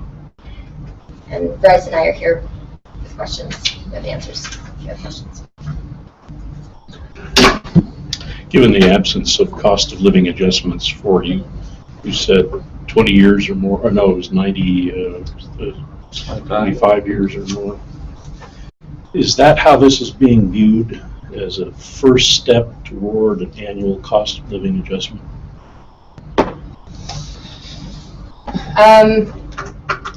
We didn't talk about this very in depth. We talked about the idea that we could pass an ordinance that would have us increase the property tax every year based on the previous year's COLA. But Bryce, do you have anything? Go ahead, Bryce. It's implicit. It's implicit in the budget, is it not? It is. This heralds from 2011 or 2010.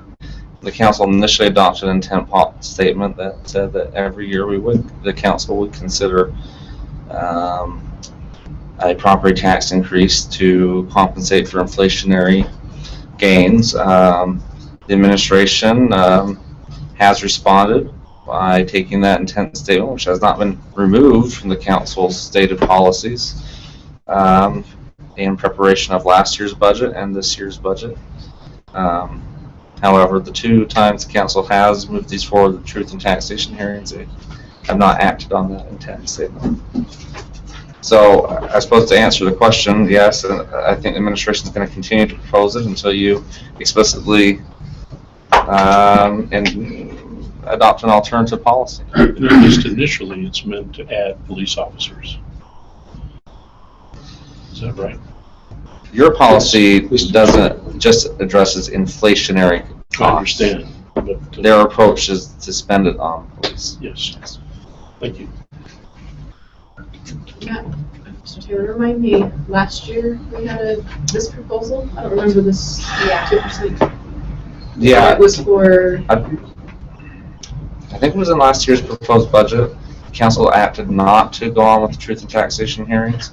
2 years ago, it was also in that budget, and you did go to a truth and taxation hearing, and then 4 years ago, and every time we've talked about police officers, so I'm assuming that's where the administration come back in the future, and they've articulated as much that next year they'll probably try and raise the number of police officers every year till we get to more in line with what the management audit that was conducted 4 years ago suggested.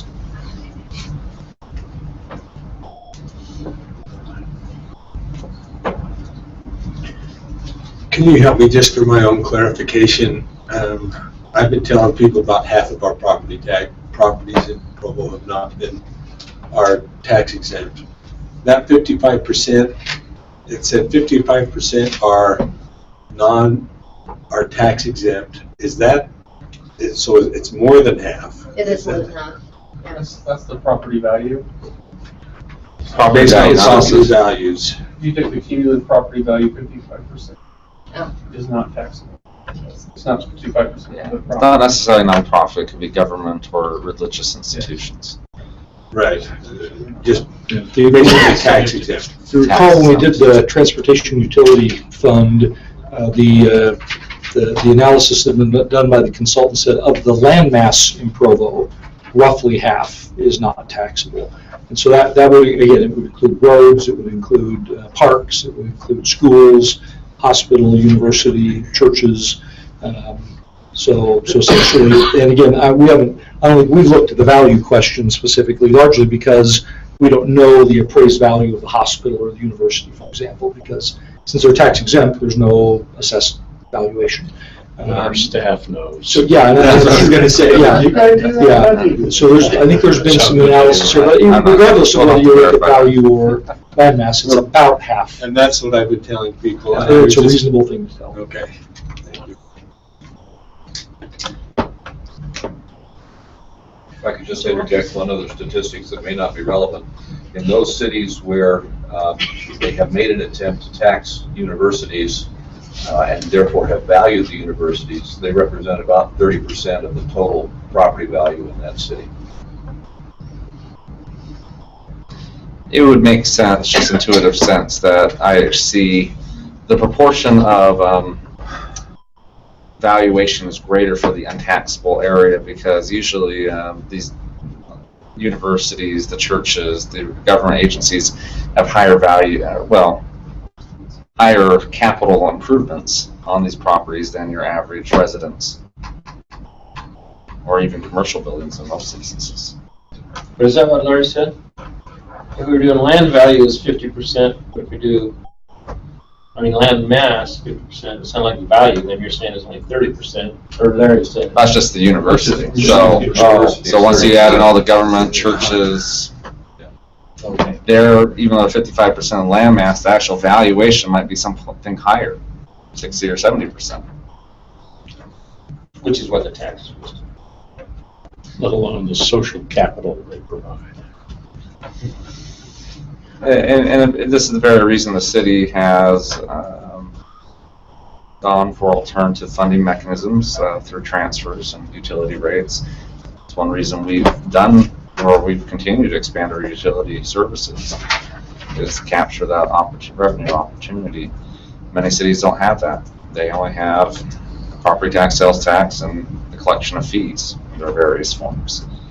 So, but they also don't have the same issues we have as far as the concentration of these type of facilities. Last year, on the proposed property tax increase, that had to do with the roads. Is that correct? Or was that 2 years ago? 2 years ago. It was 2 years ago. 2 years ago. I don't remember. I can't even remember last year that we talked about a property tax increase. We didn't? There was no property tax Okay. increase. No, I apologize for the most mistake. recent is 2 years ago. 2 years ago with the transportation, and instead of the It was property tax. obviated by our adoption. Yes. Okay, that's, Transportation. I was Sorry. just, no, that's fine. I was just, Thanks for the Whoa, clarification, where- because I've been thinking out. where did I go? That's good. Well, 5 years it starts running out. I know, and I'm not faulting you at all, right? Because we're supposed to talk about it every year. And I think there was some brief discussion last year about the fact that the intent statement exists. Yeah. But Yes, there was no specific proposal last year. okay, thank you. So the recommendation from the budget committee is to approve the 2.28% property tax increase for the month of May. A year of fortitude.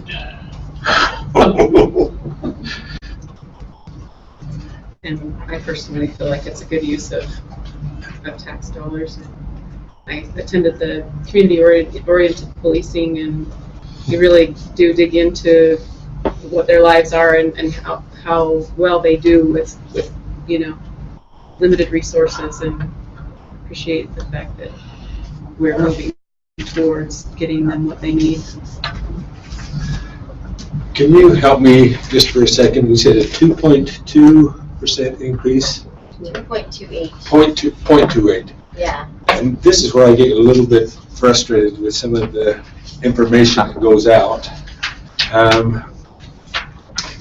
Help me so that when we get the residents, this is 0.28% of Provo City's tax or 2.2% of Provo's. 2.28 Of the general Operating. fund levy. Yeah.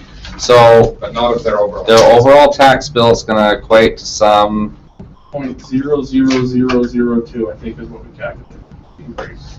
And I think sometimes we get beat up a little bit when we just start talking about Provo City's All the time. about Provo City's tax rate versus we're raising our taxes. Well, look how much we raised. If your total property tax 0.000 whatever it is. yeah, when the city proposed a 17% 4 or 5 years ago, I think the overall tax burden increase was about 1.5 or 2%, something in there. It's a frustrating system that we have. I'd like to somehow change this. I think that's an important consideration as you move forward, and how do you communicate this?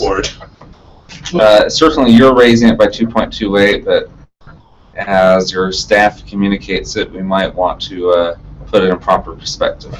And I'd appreciate 2.28% of the levy rate, which amounts to exactly 0.0000. This will be the first year of the school district bond implications on the property tax levy, and so the bill will be going up substantially under any scenario this year, simply because of beginning the first payment of the school bond. And that's another frustrating thing to me about we tell people that Provo City hasn't raised the property tax. Well, look at my bill. And it drives them crazy because of course you raised it. Look what it was last year and look what it is this year. But they don't quite understand the breakdowns, and it becomes very frustrating to the average citizen. We've also been through a period of time in the 2008 to 2010 period where assessed value in the city was essentially declining. There was no net new growth in the community, and values across the city were increasing, but not uniformly. And so there were a number of cases where the tax rate actually went up for a couple of years to compensate for that decline in value. And then again, when you factor in the idea of 1/5 of the city every year gets reassessed, so that over a 5-year period it's assessed, and that reassessment is largely economics based. And so when you're in a period of decline, that those families whose homes are reassessed in that 2-year period may actually be treated more favorably than people in year 4, just because of the cyclical nature. And so there are a lot of moving parts, I guess, is kind of the bottom line to the property tax system. One additional complication is if your property value outpaces the average property value increase, you will be taxed more because. That's right. It's just it's a hard system to understand and to deal with. So it's got a lot of self-leveling mechanisms that have various. Yes, thank you. Yeah. Thanks, California and Prop 13. And that's a big part of it. Grateful we don't have to deal with Proposition 13. Because this was very much a counter piece of legislation on California. So I would like to hear your thoughts on where you're at with this, individual council members, if you wouldn't mind sharing sort of where you're at right now with this proposal in the budget. In favor. I think it's a good concept to do the annual adjustment, but I would be in favor of waiting until next year because of the other burdens that we're putting on it this year. So. I'm in favor. I support, although I have the same concern that Hal mentioned earlier about, is this increase, is it because of the police officer, or is it because of the cost of living adjustment?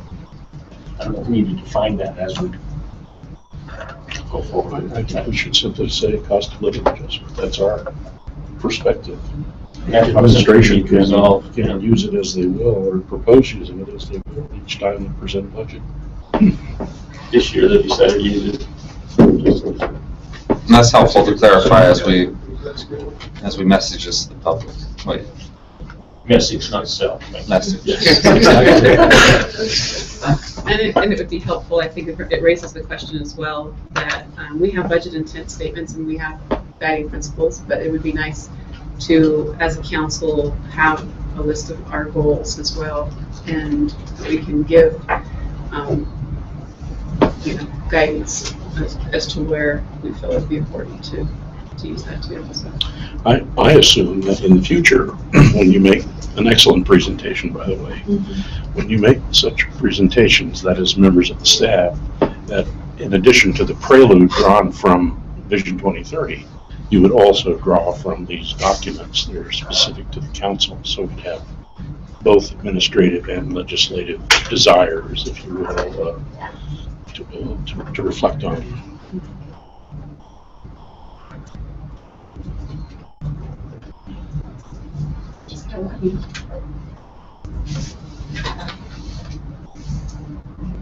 Any comments you'd like to make? You don't have to, but if you really would like to share your thoughts.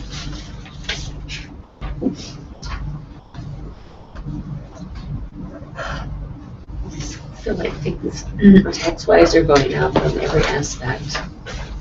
And there's got to be a point where it needs to remain steady and consistent instead of increasing, because it will catch up everywhere. I'm particularly facing personally because I have a set income as a widow, and maybe you guys don't sweat what your futures and how much income you have, but it's a concern. Just gradually looked at everything that's taxable is going up. Utilities are going up, property taxes going up. There's an endless list of taxes that are being taxed and going up. And I think if we held up on property tax, it wouldn't hurt. We could pull from the general fund and cover another officer. Somewhere there would be magic funding to cover another officer. They're covered in right now. And I'm just concerned. And I think you raise a good point. As the budget committee, as we met together, and a year ago, and looked into some of our needs as a city, I think at that point we realized there wasn't going to be any one way to fix our ongoing maintenance and issues, and it was going to take a compilation of maybe a little bit of several things put together as to help address some of those needs. And I think we've met about that several times, and I think in our meetings prior to you coming on the council, we mentioned that these are just components of how we're going to get a sustainable budget, and it is taking a little bit here and a little bit there, and too, we do it with the school bond and all the other revenue bonds and different things. It does all sort of add up. May I share observation? It's not to discount your concern, it's a very real concern, especially on a fixed income level, and you're not seeing increases in your own revenue. The challenge is, I think, if even in the most ideal Shangri-La type of situation, that the city was not growing, so we're maintaining the status quo in population. Things didn't age and wear out. We did increase services. If we were able to accomplish that somehow, I still think you would probably see a 2 to 3% or more increase, at least operations per year, no matter how well you run the city, because the city cannot combat inflation. It's going to happen, and so every government's going to have to adjust slightly every year just to keep up with purchasing power, unless they can get more efficient. Now, we certainly get more efficient, and I think this administration does everything they can to increase those efficiencies so they can combat that inflation from an efficiency perspective. But even efficiencies have their limits, and at some point you have this inflationary thing that's always going to cause municipal and state and federal governments to grow by some amount. Then you add in all these other factors of aging facilities, and it's just a real challenge to keep these rates from growing, because because of those realities. Yes, my follow-up question is there any tax that has not been looked at as being increased anywhere, starting with the school bonding? Is there anything that we haven't considered to increase? Move it forward, move it up. Is there anything we've missed? And does this tie in, could this tie in specifically to the tax that comes in through the businesses so we don't have a problem? That this alleviate these increases if we build our business-based tax dollar to save this onslaught of increase. Yeah, certainly sales tax, increase in retail can offset some of those inflationary gains if they can outpace it. And many communities will chase those dollars for that very purpose, so they can defer increasing taxes on other sources. But I think the only piece of wisdom I would suggest in that is you need to envision what type of community you want and how you want the community to be built first. Because if you solely go after the revenue source, you might end up with a community that is not what you envisioned. Can we add more brilliant minds to this puzzle to bring in some think tanks that will just build our business to something I that think you have about makes our 500 brilliant minds in the administration. They work hard and probably some of the best of the best. Are there specialists out there in the business world that could to benefit us so that we could get this off from this debt? Well, in fact, the administration has retained a number of them. Yeah, there's a number, but what we're gonna see this big something happen. That would be Something nice. has to happen. It's the difficulty is it's a pretty long and involved process, and we're not entirely in control of all of the factors that are involved. The other thing I just mentioned is that I think a city is most financially healthy when it has a diverse series of revenue streams, and there's a balance there. We have franchise taxes, which we've largely already maxed out to the state level in terms of the rates. We have user fees, which we're again taking a consistent and methodical look through at the request of the council and their budget committee. We have sales taxes, which again right now are capped, other than a RAP tax or potentially the county's new quarter set transportation tax, which could benefit us, but we're statutorily limited there. And every time we go to the legislature to talk about revenue sources, they say, well, you have the property tax, and nobody's attacking that at anywhere close to the statutory maximum. And so again, I think part of the concern is that it's really important for us, much like your retirement portfolio is best when it's diversified across multiple revenue streams. We have to put emphasis on all those different revenue streams, maybe not all in the same year, but we have to be smart about how we do that.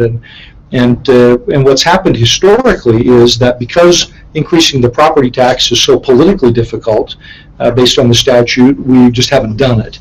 And we're not alone. There are lots and lots of cities and counties in the state whose property tax hasn't been increased in 20 years. And again, we've relied on economic growth to manage that, but there does come a point where if you get too far out of balance, it's like the three-legged stool that has two long legs and one short leg. It doesn't work really well.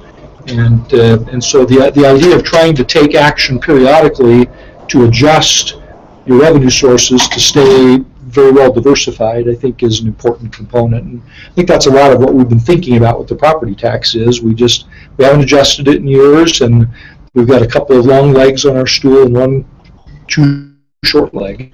Wayne, can you review the sacredness of property tax? Why is it in a separate tower? That's a really don't touch. It's kind of a long story. Matt alluded to the idea that that in the era of Proposition 13 in the late 1978, and then subsequently in Utah, it was in the early 80s, mid 80s, when we did what's called now the Truth in Taxation Law, which was the legislative response. There was a voter referendum, you might recall. It was in the era when Governor Bangerter was running for re-election. And Merrill Cook had been pushing a Prop 13-like referendum, which failed. And the legislature, in response, then developed what they call truth in taxation. And essentially, to put it simply, it's a very complex formula that takes into account changes in assessed value, new growth in the tax base that occurs irrespective of what anyone else does. So if you have a new office building built, you can tax it at that level and you can increase your revenue. But absent that, the idea was to hold revenue at a constant level. And so as the base increased, the rate gets driven down so that you don't collect any more money than you did last year, with the exception of new growth. And the only way to get around that is what's called the truth in taxation process. And it's painful politically because, and it's built specifically to be painful politically. So you have to do, for example, a quarter-page ad with 16-point type in your local newspaper that is in its specific statutory language that you have to follow, and there's a specific formula that calculates the impact on the average home business. And it doesn't give any opportunity in that quarter-page ad to explain why. It just is, we are proposing to increase this, come to a public hearing. So a lot of cities have taken out the additional quarter page on their own dime and done an explanation, so they sit side by side. We have to send a notice, or the county has to send a notice to every single taxpayer with the proposal of how your property tax increase would affect them personally. So you get a little postcard in the mail that says, here are all the public hearings for property tax increases, and the city will be increasing your bill from X to Y. And if you want to come protest, then come to this public hearing and protest. And then you have to do it in August, which again delays your budget for a couple of months, at least the full implementation of the budget. And so it's specifically designed to be really difficult because that was the state perspective. They wanted to stop property tax increases from occurring. And so some cities, like Salt Lake City, for example, has for now 20 years done an annual truth and taxation hearing, and they'll adjust for inflation. And no one comes to their public hearings anymore because it's just routine and it's just part of the way the system's played. Other cities, we saw West Valley a few years ago do a 20+% property tax increase, and their argument was we haven't done inflationary impacts for 10 years. This is the accumulation of those, and we make a very difficult political stand, and we bite the bullet, and we reset. We raise that property tax levy, and then we remain constant for 7 or 8 or 10 years, and we make a really difficult political decision again. And there are others who, like us, have considered it and just have not increased the levy beyond what's called the certified tax rate in a very long period of time. So that's why it's in a separate category. It's kind of in response to that late 70s, early 80s move to control property tax increases nationally.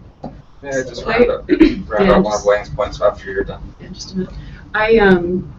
I think she brings up a really good point that we kind of moved over with the retail sales revenues, because what we hear from economic development is we have to be realistic about what we can do in Provo. And what we just heard from Mr. Taylor is it was this quality of life. I'm not sure exactly how you said it. Vision, or what we want for our city. And then Mr. Parker was talking about balance, and on a three-legged stool you don't want to be in balance, and I would love to be in balance, to be heavy on the sales tax in revenues. I would love to have that kind of imbalance. I would love to have more retail sales because that does take care of some of these problems. Yeah.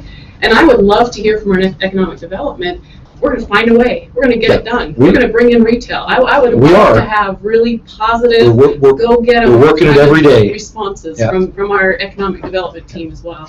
And I don't want to smooth over that because I would love to be in balance that way. Yeah, I think the only dilemma you run into, and our neighbors to the north, as you know, have a very long sales tax stool leg, and when the economy went south, our impact was a couple of $1 million a year. Theirs was like $5 million. This is what I'm trying to illustrate here. But we still have it rebounded. We still have the fees. We still have these. No, you're exactly right. We still have these other things. Yeah. But that could take care of a lot of our capital needs. Yeah, particularly in time in good economy. Yeah, it absolutely does. Yeah, high growth communities like Lehigh right now, they're getting a lot of new sales tax. This is new money. And so they don't know where, they have more money than they know what to do with, and so they're plugging into all sorts of things. In about 20, 30 years, when that tapers off, though, they're going to be asking many of the same questions that you've been asking today about how do we come up with that sustainable funding source, because now the new the cost of maintaining all that new stuff they spend their sales tax on is coming to full circle, and they got to replace or upgrade. Another challenge with overly relying on the sales tax. I wanted to make sure that we don't lose Callie's point. As I recall, you have on at least 2 previous occasions asked our staff to provide us with a comprehensive profile of taxation. Is that fair to say? And is that coming still? We need to follow through on that. Taxation and fees? Right. Right. Just everything where it's all coming. This is just a challenge, and we'll respond to that. This is maybe a preview to that. And we have a 4-legged stool.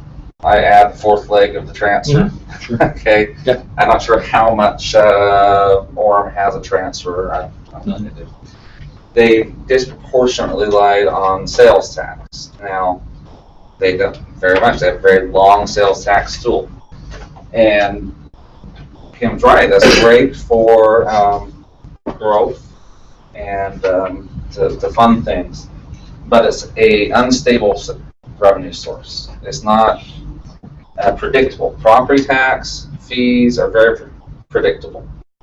The sales tax, you can see what happened. One, it might skyrocket, and like in a new growth community like Lehigh, or if we have a recession, you can take a big dive. And it's sort of like that concern about, do we want to give some of the RAP tax to community arts organizations? We don't want to become dependent upon it, because what happens when the money goes away? And my point wasn't to use all that increase for new things. My point was to let's take care of our infrastructure with that. So we're getting our infrastructure taken care of, and we don't have to do other increases or other taxes, because that's helping us take care of our city needs. I'm just drawing the point. The sales tax is not as stable as these other base fee revenues. And this really put Orem in a world of hurt, because they sort of disproportionately relied on for day-to-day operations. Right. And if we have a peak, it's great. We can take that peak revenue and the extra money we weren't expecting, and we can put it into capital upgrades and replacements rather than new facilities. But if you have a dip, do you have sufficient fund balance to cover that dip? Or if you have too big of a dip, what does that do? And it caused quite a bit of trouble for Orem for a couple of years there. California teaches a similar lesson. So I think Wayne's point is very salient about diversification of revenue, and certainly we ought to try and increase our sales tax base. I think that's appropriate. But also I would suggest that keeping the vision of how you want your community develop is also a counterbalance to trying to come up with the right answer. So.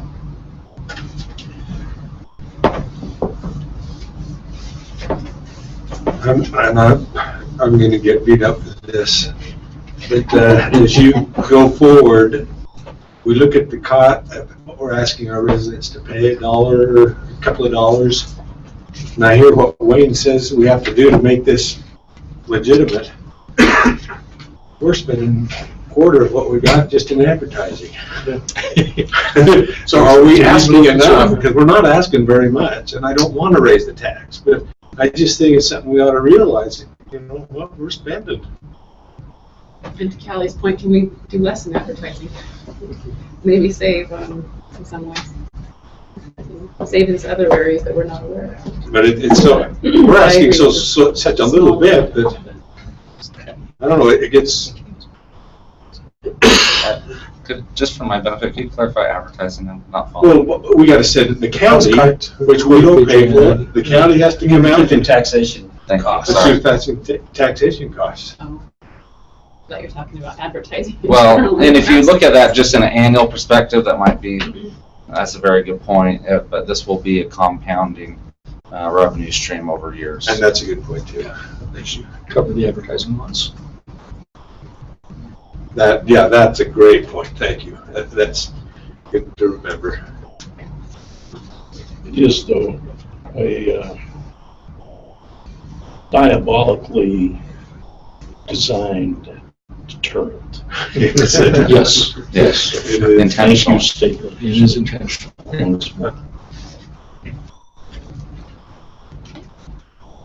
We have made a number of legislative runs at that question. You know, for example, could you build an inflation factor in to the property tax rate that wouldn't trigger truth in taxation unless you passed the inflationary factor? And every year that falls on deaf ears at the legislature routinely. And a couple of years ago, we also I think was floated around a little bit. I don't think it got too much traction, but the idea of a special levy for certain funds.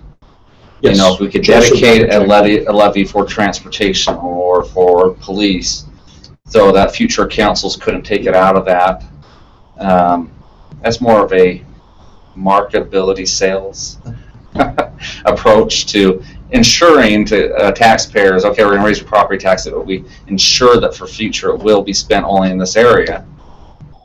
But that didn't get a lot of traction out there. Yeah. Feedback we got from county treasurers was you're going to take that postcard and turn it into a 3-page document if everybody breaks down their property tax into consumer-driven bits, and they were reluctant to let us go that direction. But so if you did one for public safety and one for police, and then the school district did one for teachers and one for school books and one for whatever, and pretty soon that list is unintelligible anymore. So, and I understand where they're coming from, but you know, Corey and I have had this discussion over and over again, particularly thinking about the RAP tax. Is 25 years ago when you put a property tax levy up for vote, or if you had a discussion, it was enough to say we'll increase the quality of life in our community, or it was enough to say we'll take better care of our children. It's no longer enough to say that. We are far less citizens and far more consumers of government service today, and so our consumer-driven citizens want definition. They want to say, I know if I'm going to put $2 more a month into my property tax, I'm going to get a police officer, and that's distinguishable, discernible. They know what they're getting, and they can vote yes or no. The more amorphous you make the proposal, the less likely your residents are to stay with you anymore. And it's not the way it was 25 years ago, but it is clearly the way it is today. And so when we think about some of these things, it's nice to link them to a consumable of some kind. And whether that's a park or a trail or a children's museum or a police officer or whatever, or a fleet facility, whatever that is, people want to know what they're getting for their tax dollar, as opposed to just getting a nicer community to live in. Thank you. It was a good discussion. Thank you to Ms. Stone for excellent presentation. And we will move on to the next item, which is proposed user fee changes. And this item will be introduced by another policy analyst and Bryce Mumford.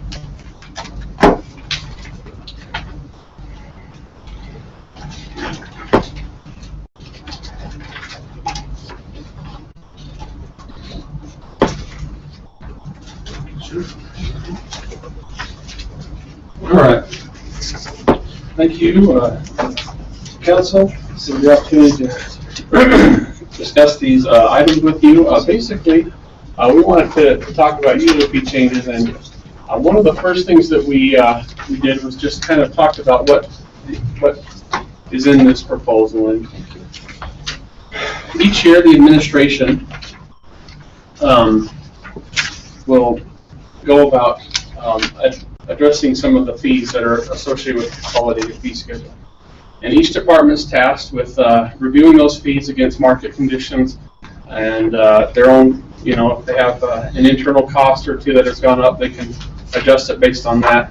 But then there's also some reason for making simplifications with the consolidated fee schedule. For example, in this year, the Park and Rec Department, they had about 10 different softball tournament fees, and they just consolidated them all, and they had to raise a few of the prices to consolidate them into one flat $250 fee if you want to participate in a softball tournament. So that's what makes simplification is discussing. And then they bring the alternative recommendations to the council. The alteration recommendations to the council. And so one of the things that we found through this, we aren't going to propose an alternative simply because we don't have a real clear objective that the council's established regarding user fees. And so the guiding documents that we were looking at has actually no mention of user fees in the document. It talks about having a sustainable budget, it talks about having a healthy financial city, but there's no discussion from the council on how they'd like to administer the user fees. And so, one of the other things from the proposal is the major budget proposes almost all increases. There's one minor increase, and that deals with golf. And they took the fee and separated it into a junior and an adult division and reduced it by about $1 to $2 per round or something like that. And so council staff has made the assumption of the impact of the general fund. It's not really all that significant, but we wanted to give you an idea of what's in it. So kind of piggybacking on our last discussion.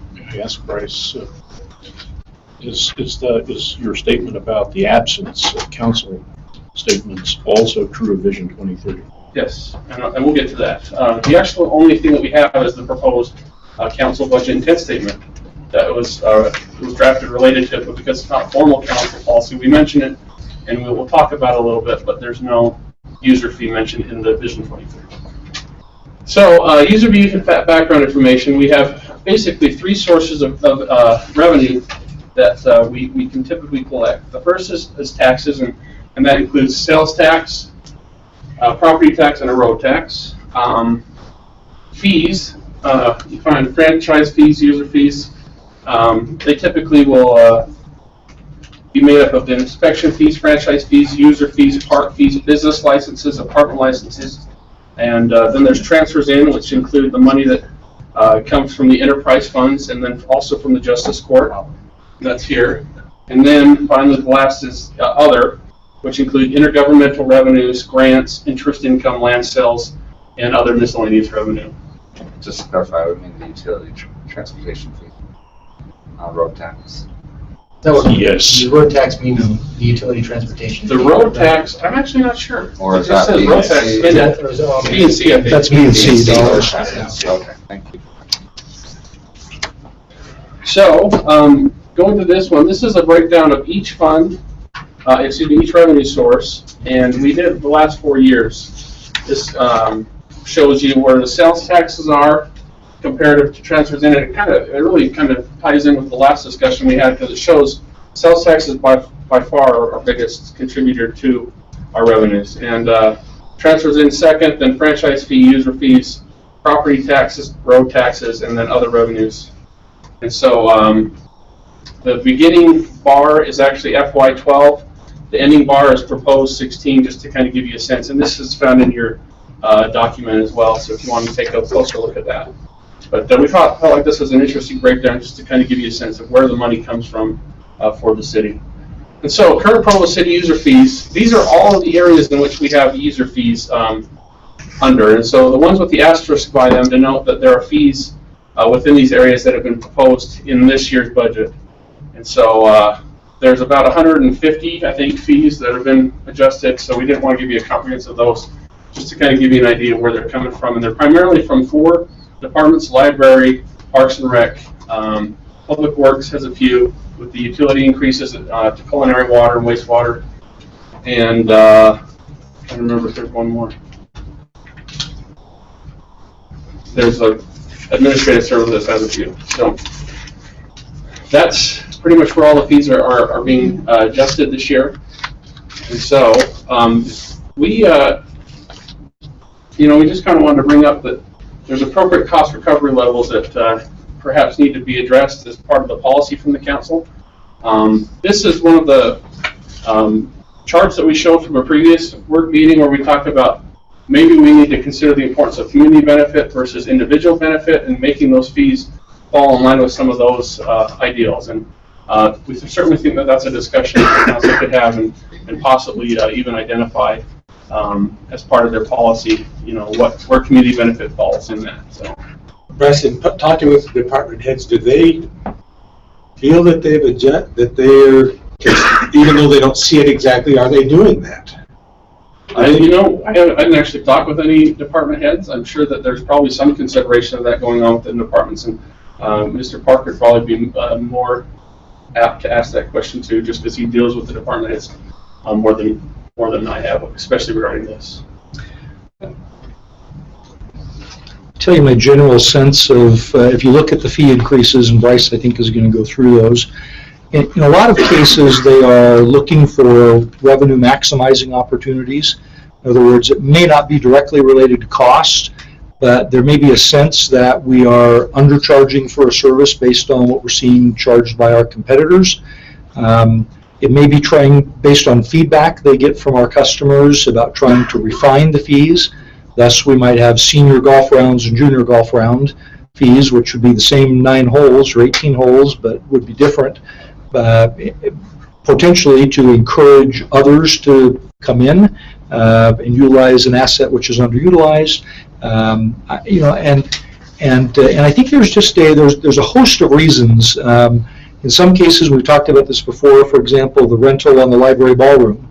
You know, it's not just about cost recovery, but it's also about trying to stay competitive, but not overly so, with the private sector wedding chapels, wedding reception centers, because we don't want to use the tax subsidy to negatively impact a private sector business. And so there are a host of kinds of considerations that go into these, but I think my basic one is as a department director or his staff or her staff feeling that we are missing a revenue opportunity if we don't adjust the rates. And I think that's I hate to say it's about as sophisticated as it gets, because it's a little more sophisticated than that, but I think that's the underlying premise, is we have an opportunity that we're missing out on, and if we could raise those user fees somewhat, at least in a relatively modest way without driving down utilization, then we can raise revenue. My supposition is that's largely what drives fee increase recommendations. And are you raising those rates to sufficient to cover your direct costs, or part of your indirect costs, or what's the rubric you're using? Yeah, and again, as we bring back our series of 25, and we're ready to start those as soon as you're ready to hear them, we'll be going through the template that was prepared by the Council Budget Committee and working through that. I can tell you that the question of cost recovery has not been the highest priority for departments over time. It's really been about maximizing revenue, and it's a judgment call. It's a question of how far can you adjust your rates without disturbing your base, or in some cases it may be wanting to ration the service. In some cases that's been the case. We've raised fees recognizing we're going to drive some people away, but that's okay because we'll maintain a sufficient enough base and maybe even be able to offer the service more cost effectively to fewer people. And so again, I think there's a wide variety of those issues, but I can tell you honestly, the cost recovery has not been a significant driver historically.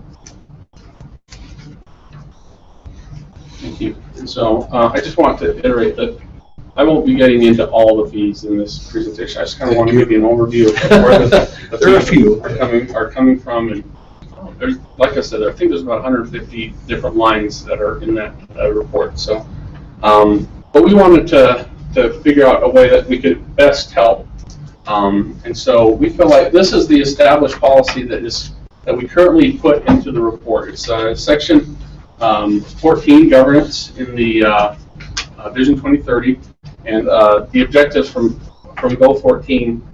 Basically, this is what we put in there because it discussed keeping taxes and utilities fair and competitive, still maintaining quality services, but there's no mention whatsoever of user fees in this discussion. And so, this is a proposed council policy that the Budget Committee has put together, and it essentially talks about doing a review of every user fee in the consolidated fee schedule, and if you can't find the money, then you fill in the gap, and there's still some discussion. I think this is going to be discussed at the next meeting.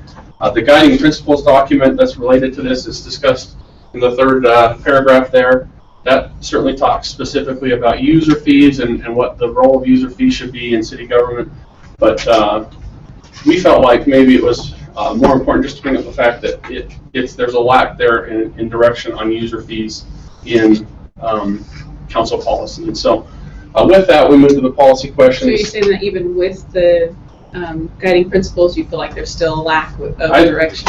I don't know that there's much slack from the guiding principles, but they haven't been established and they haven't been formally adopted, so we didn't. So what you have right now is a lack. What we have right now, yes, is a lack. There's definitely a gap there that could be filled, and so perhaps the guiding principles will do that and would help the administration understand how the council would like to see those user fees distributed, or excuse me, the fees for those user fees, how the council would like to see those collected. And so these are the questions we had. And so the proposal that the administration proposes, does it reasonably meet your policies and expectations as a council? The current policies regarding the fiscal health of Provo City clearly articulate the council's view on regarding user fees, and are there policy considerations regarding the collection and use of user fees that the council would like to formulate? So with that, we felt like this could really lead to a more robust policy discussion, just to make sure that there's some clout that's given to what we would like the administration to do as far as using and collecting those user fees. So with that, I'll answer any questions and turn the time over to you. I wonder if this discussion needs to be done immediately, but I wonder if we're better off waiting until we get those principles so we can incorporate all of them together, because it just seems like we're going to talk about it here, but we're going to have the principles in hand in a week or two. I think it helps to. The further question is whether those documents that we have yet to see would be informative to the administration in this first round of 25 account reports that Wayne says is ready to go. I would be concerned were the statements that we adopt as a council to be at cross purposes with the report that the finance department has prepared. So I think it's important for them to have those documents as well, and maybe we're willing to put off that first report so as to assure that they were not blindsided or that they were uninformed, and therefore the report is misleading.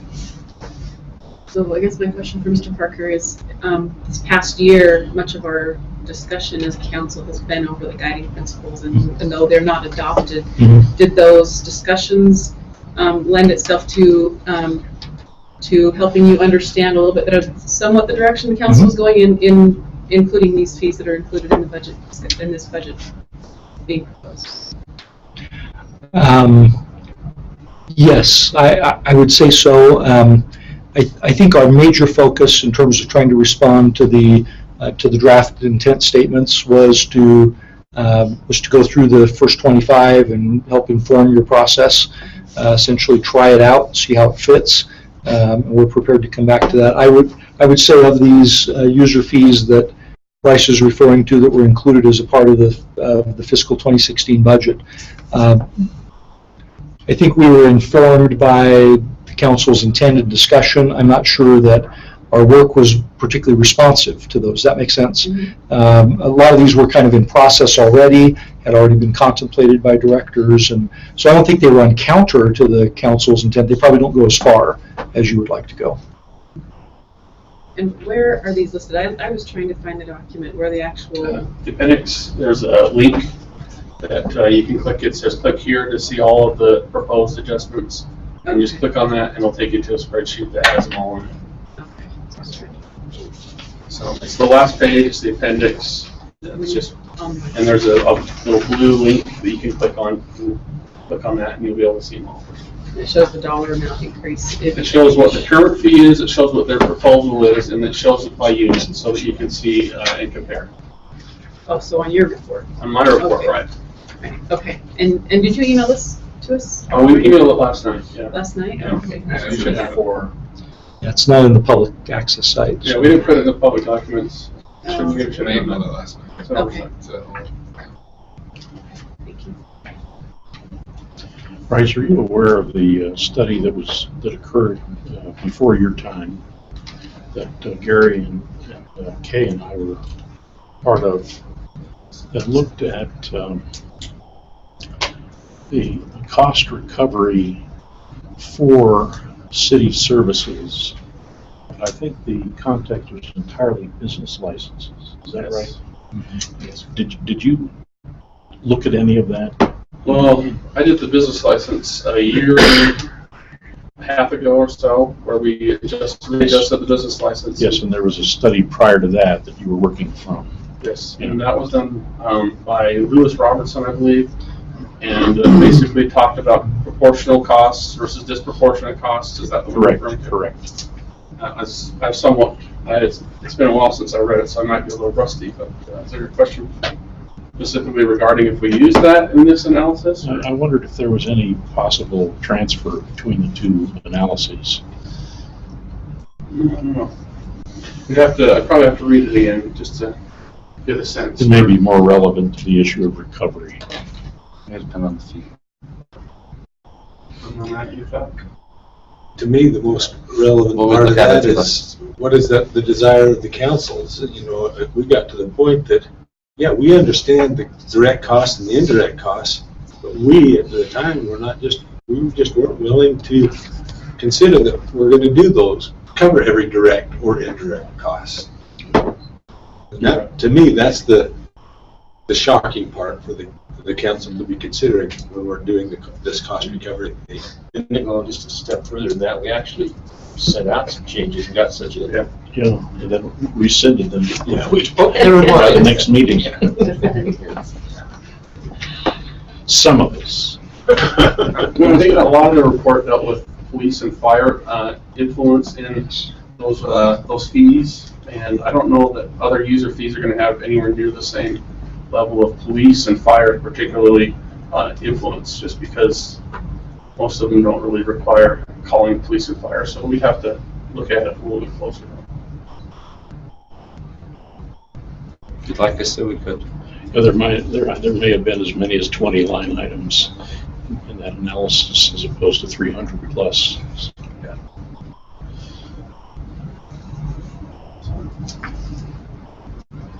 So the budget committee, I don't know if we have any. The budget committee has not seen the proposed fee increases, and so we don't have an opinion on them. And as far as the user fee, the guiding principles and budget intent statements, the guiding principles we brought to the council at the same time as those intent statements.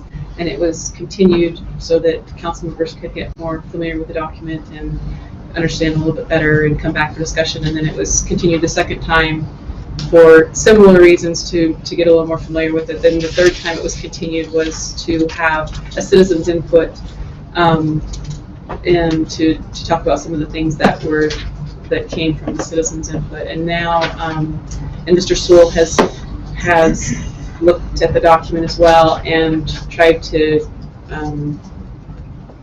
has looked at some of the language to see if we can make it more concise. And he is working with Mr. Walters to make sure that the information the budget committee has worked on is there, and and as well as making it a little more concise, a little bit easier to read and to get our minds around. But we will be coming back with that in our next work session, and hopefully we'll get that out to you as soon as we can. Should be prepared by Wednesday. We'll get it out to council members on Thursday, and so you'll have plenty of opportunity to read it, to look into it, ask questions if you want, or come with those questions for the work session. If we could come prepared to discuss it at our next work session, that everyone's read it and prepared, and I think it will.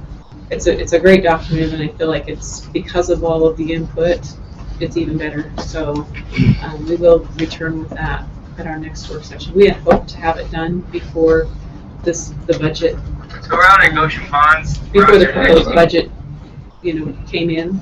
We'd hoped to have that finished up, but more importantly, we want to make sure that the council, whatever we decide, that we're all on the same page when it comes to user fees, so that we all have the same goals in mind, and as we address some of these difficult questions with fees, that we do have a common understanding of what direction we're trying to go with that. So that will be coming. I just make one more comment. The fees actually are in the materials, but then the council meeting under the budget. And so under the budget, you can find all the fees that are proposed to be changed. in there. So if you would like to look at those before the meeting tonight, that's where you can find them.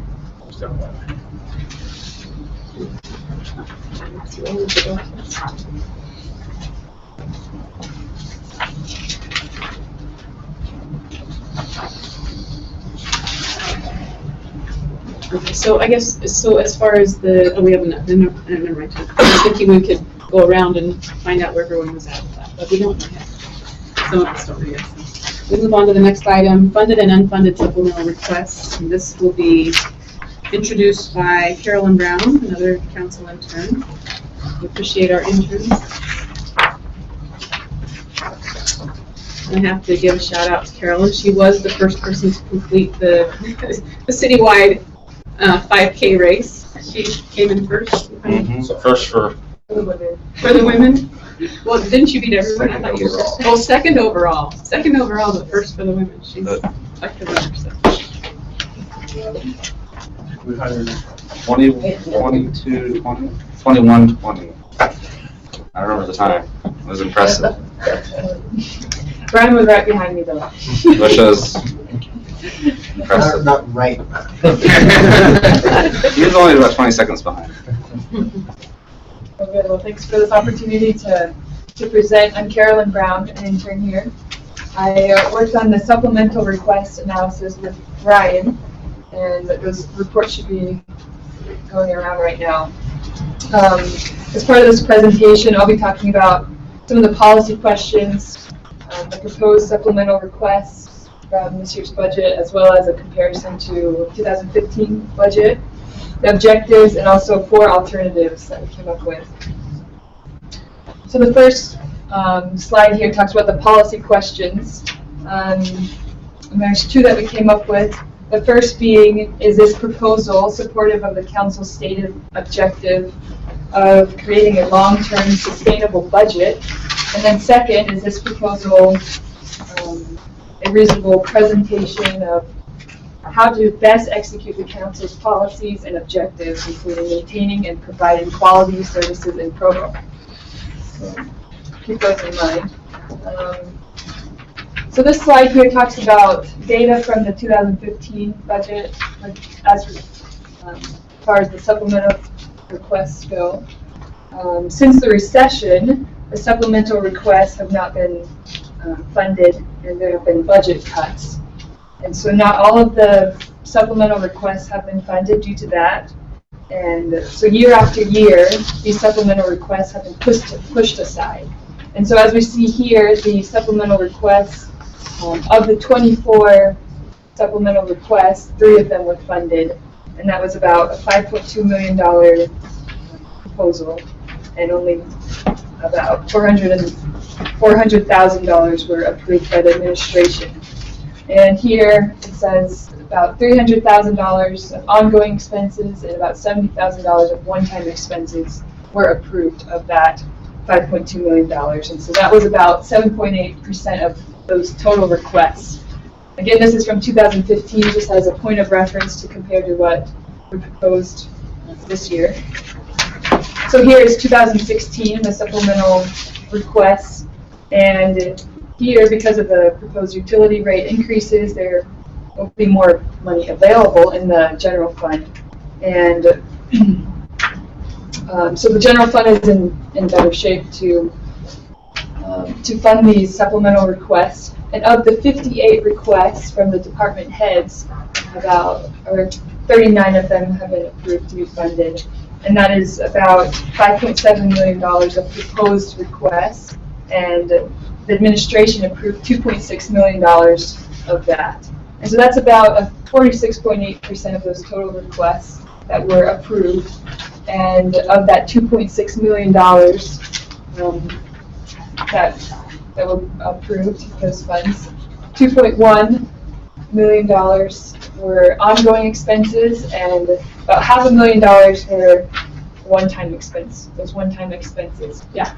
So by ongoing expenses, do you mean annual expenses going? Annual expenses. Also in your reports on page 3 to 5, there's a breakout of each of those expenses, and some of those expenses are not just annual. They may last every other year.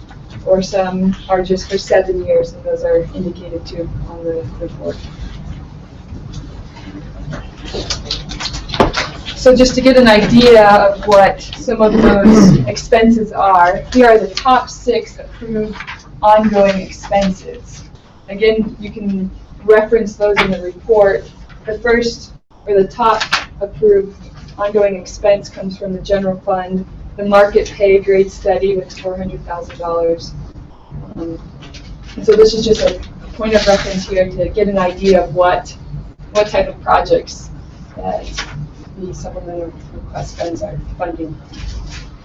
Now we have we did a long-term fiscal analysis of these expenses, a 10-year projection. So back to those ongoing expenses, if we were to take a 10-year time frame, adding up all those ongoing expenses would be about $18.9 million.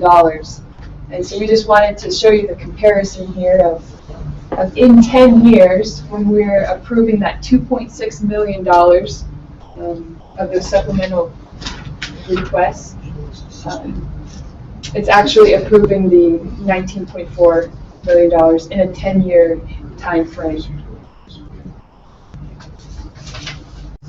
And so that's where we bring up the policy question of, does that meet your objective of keeping a long-term sustainable budget? So the objectives that come from Vision 2030 are threefold. First is develop a structurally balanced long-term fiscal plan for the city of Provo. Second, maintain quality services and cost-effective management of our community's infrastructure.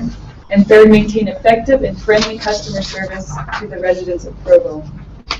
Now we weighed these objectives against the alternatives, and like I said, there are 4 alternatives that we came up with. The first of which is just adopt the proposal as it is. And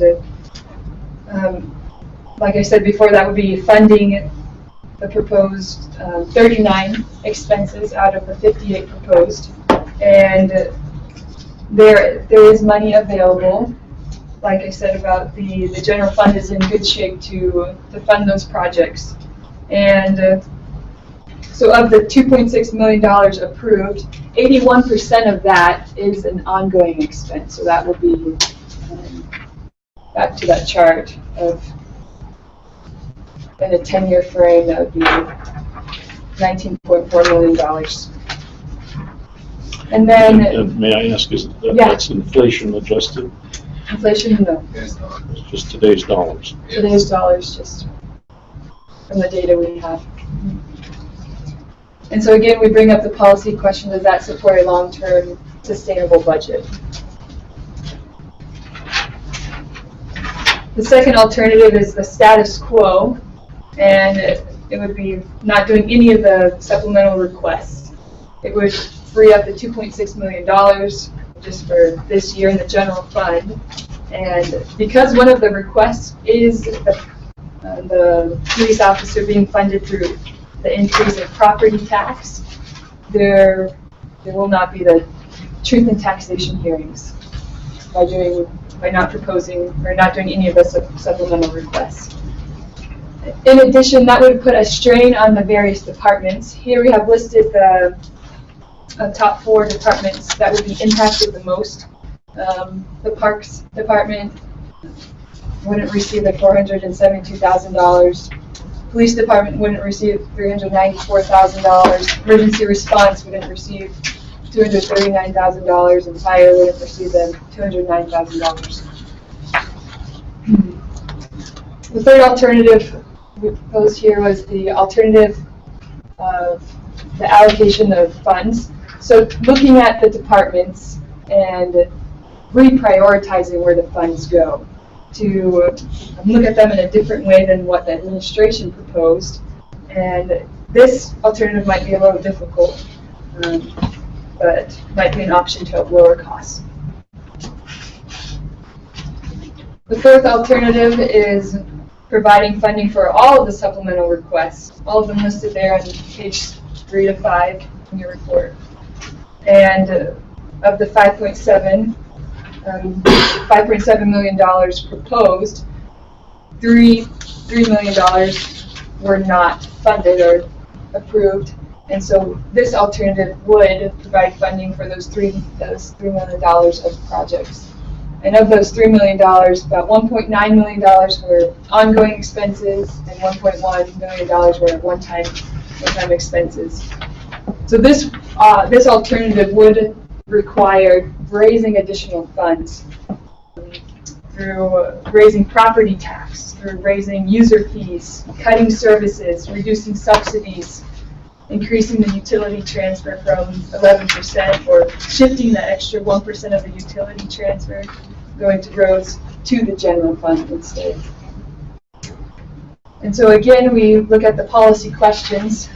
Is this proposal supportive of the council statement to create a long-term sustainable budget? And is this proposal a reasonable presentation of how to best execute council's policies and objectives, including maintaining and providing quality services?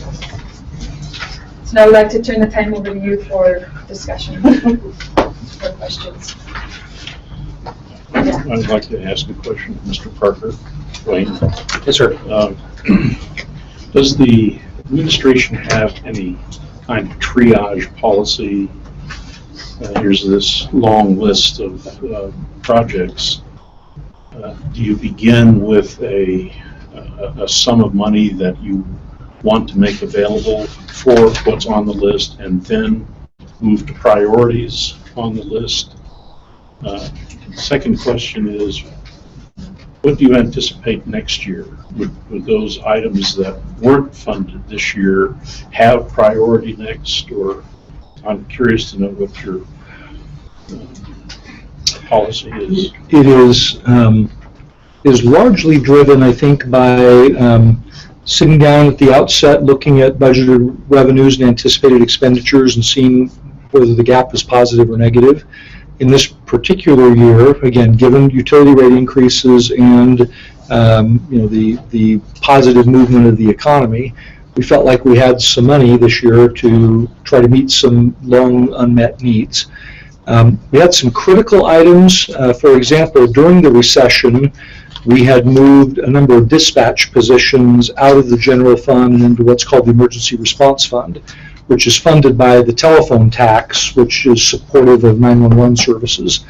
That, as you might guess, has been declining, and it's actually been declining faster in Provo than other places. I think in many respects because students will bring their cell phones with them from California, New Hampshire, wherever they come from, and not change them. So while they're consuming services in Provo, they are paying taxes in their home state. And because parents don't come and buy cell phones locally anymore for their students, or students don't buy them locally because it doesn't matter, they have unlimited long distance, they don't care where their phone comes from, that's affected our revenue stream. So this year, the Emergency Response Fund would actually be about $400,000 in the hole if we didn't move those dispatch positions to the general fund. So in a few of those kinds of cases where we've actually got just a very real dilemma we face, and we've either got to cut staff or make some juggles into the general fund, we've done those. And so I think from a priority standpoint, we tried to look at things where it would have really affected service levels negatively, and that's what we do first. The market study analysis, again, has been a long-term commitment to our employees that regardless of what it is, we'll cover it in order to maintain competition. And again, traditionally that's been $75,000 to $85,000. This year it was $450,000. And we felt like we had a commitment to our employees to keep them current with the marketplace. So we would, again, as you suggested, Councilman, we would prioritize largely from prior commitments, concerns about service level, and then at the end of the day, if there were a few things that we could fit that were nice to haves, we tried to do that. One of those good examples is the replacement of the reverse 911 system at the county level. We've had one that has not functioned well, and we went out with the county in a joint effort to try to find a system that would work for the cities and the county, and we share in that cost. And so you'll see a note in here for Everbridge that's roughly a $25,000 annual expenditure, If we had to replace that E911 or replacement of the reverse 911 system all by ourselves, would have been 3 times that amount. And so we again looked at that and said, not necessary to have, but boy, reverse 911 is sure handy in the case of an emergency or an Amber Alert or some other necessary function. And so that was kind of a nice to have, but an important service level that our citizens have come to expect. And so we had a software package in the legal department that the state has historically funded for prosecutors across the state, and this year they cut that out of their budget. And so the trickle-down effect is that if we want to keep using that software that we have invested in time and energy into, we've got to ante up and come up with about $30,000 to maintain our share of that software cost.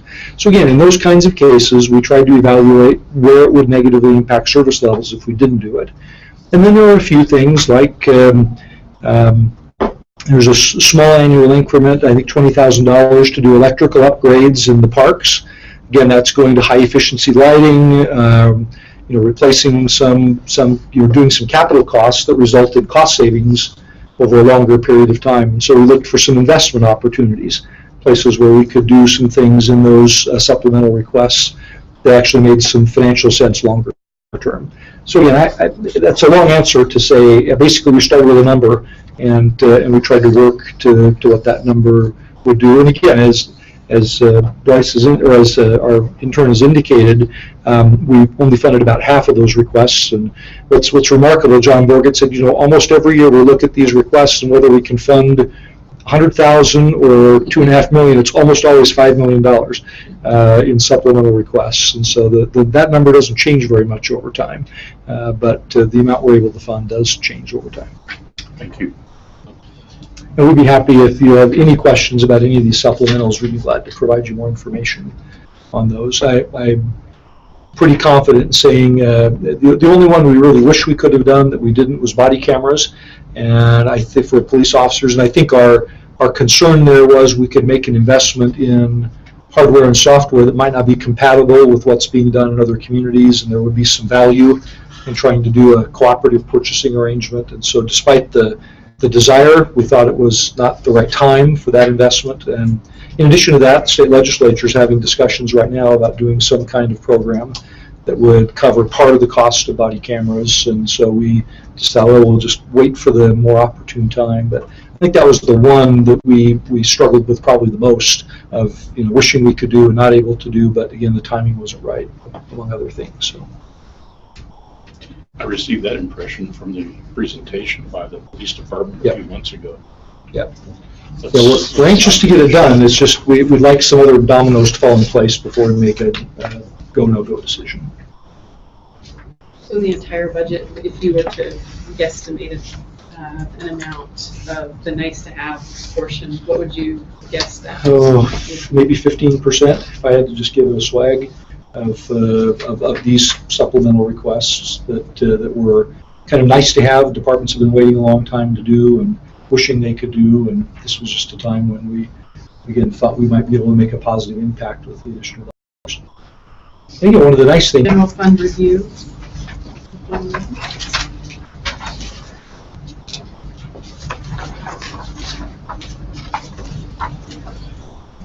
All right. Thank you, members of council. This last presentation is just going to be fairly quick, more informational. As we reviewed the mayor's budget letter, everything that we talked about today is in the mayor's budget letter. And so we basically highlighted them in priorities that we felt like we really wanted to do an analysis on certain things, and on other things we just wanted to inform you what it's calling for. And so these haven't been analyzed anywhere near to the level of your RAP tax and your utility fee increases and things like that. We just kind of wanted to give you a general sense of what the mayor's proposing as part of this budget. So first item that we identified is the automatic parking ticket system. And so the administration feels like this is a really nice way to be able to do the parking, and so they don't have to rely on chalking tires and handwriting tickets. They can actually go through with the license plate reader, drive by, the license plate reader will catch the image, and they'll be able to go by again in 2 hours, and if that car is still in the same place, they're going to get a ticket, if I understand it. So Then they have the ability just to print off the ticket, so it's going to be quicker method. And so that's one of the things that the mayor discusses in the mayor's budget letter. I think particularly in anticipation of the LDS Temple Open House and a number of other major downtown events, that we're going to feel a much greater need to be a lot more diligent on downtown parking in order to support our downtown merchants. And in addition to that, it's a technology that's being used at BYU and in other communities. It's well proven, and it also helps us catch folks for whom a warrant may have been issued because they'll flag their license plate number, and so it will help again with a lot of the kind of key law enforcement elements without seeming too big brother about it. We're not hiring the NSA to do this work for us. I could add one other consideration with downtown, now that you bring it up, is you have some housing complexes coming online, 66 East, or 63 East, I apologize, and then Cowboy Port Partners project right across the street here, 110 units. 7th and 9th. 7th and 9th, yeah, 7th and 9th, start crossing. But particularly on Center Street, I think is a big concern. As you get more and more of these, especially these two larger ones coming online, the visitors, and maybe not so much the residents, but the visitors, or maybe even residents trying to just jet in and jet out, are going to eat up that Center Street parking really quick, and it's going to cause a major headache with the retailers. And so this will probably be an important part of the strategy in combating and dealing with that influx of residents. It brings a whole new dynamic to downtown parking that we haven't seen before.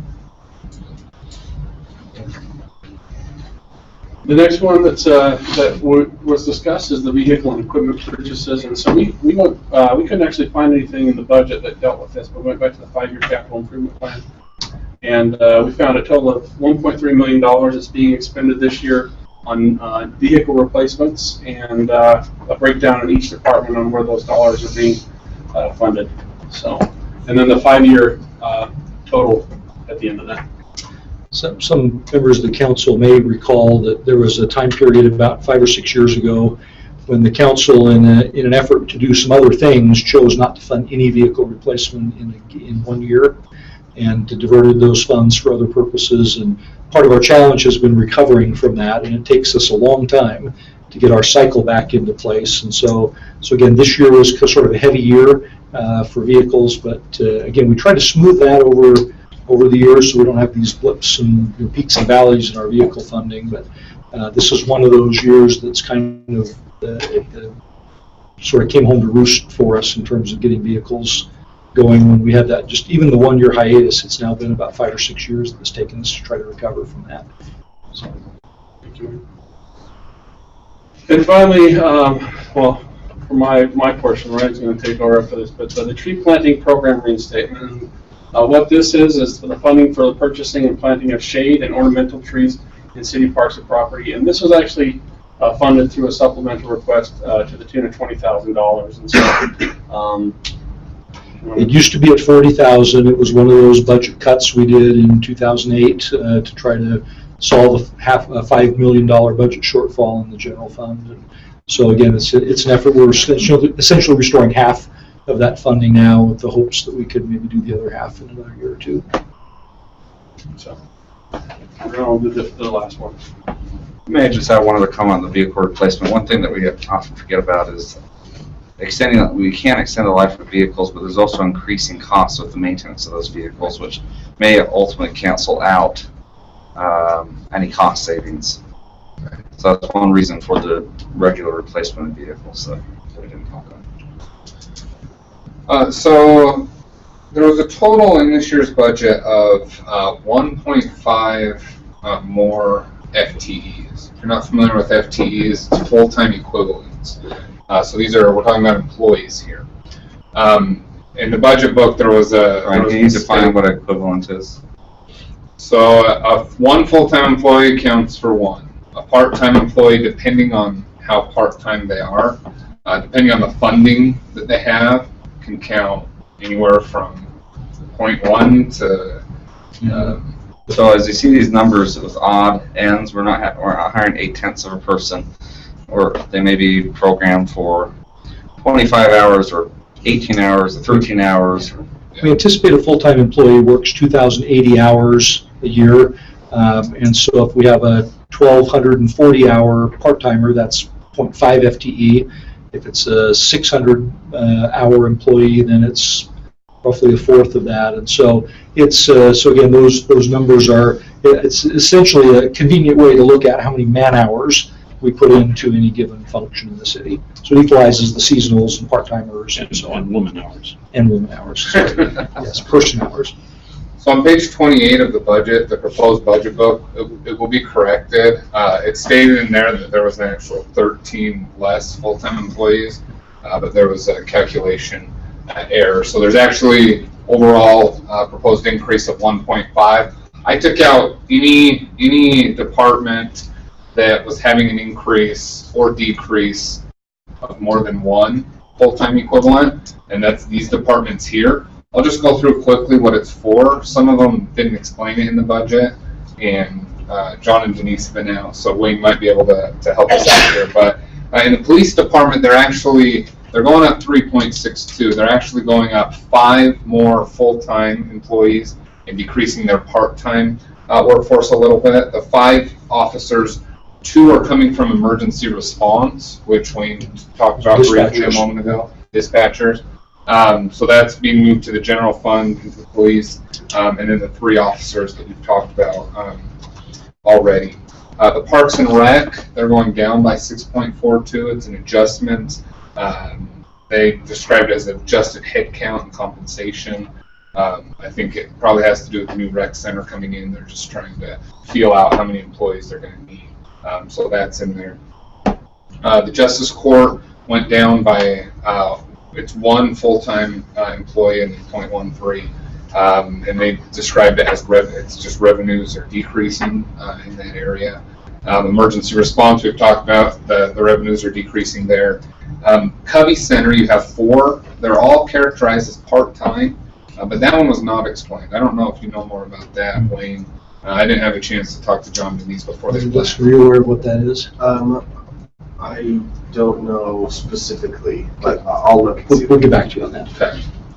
So that one we're unsure of. Energy has 1.6 increase, and then customer service had 1 full-timer go to IS, be categorized under information systems, and then the other one is a part-time. They needed 1 less part-time equivalent or full-time equivalent in their part-time workers. So that's the FD staffing levels. I don't know if there's any questions on that. We didn't do a major report on it because there wasn't a big change. Didn't see too many policy questions there. All right, we'll go on to the next one, the dispatch center call system. And I'll just read from the mayor's budget letter. He says, so it's proposed to be $62,200. And he says, the dispatch centers are asked to achieve cost savings. This can be achieved by the 5 public safety answering point dispatch centers. So it's working with Utah County to create a phone system with 2 shared servers. Anyway, so Provo City's match is the $62,000. I recall, I think we briefed you during the legislative session that there was a significant effort on the part of the state to mandate consolidation of emergency PSAPs, or public safety answering points, dispatch centers where 911 calls come to, and they wanted to get to 1 per county, regardless of how big the county was or how spread out it was. And we kind of resisted that and said, gosh, that's an issue of local management.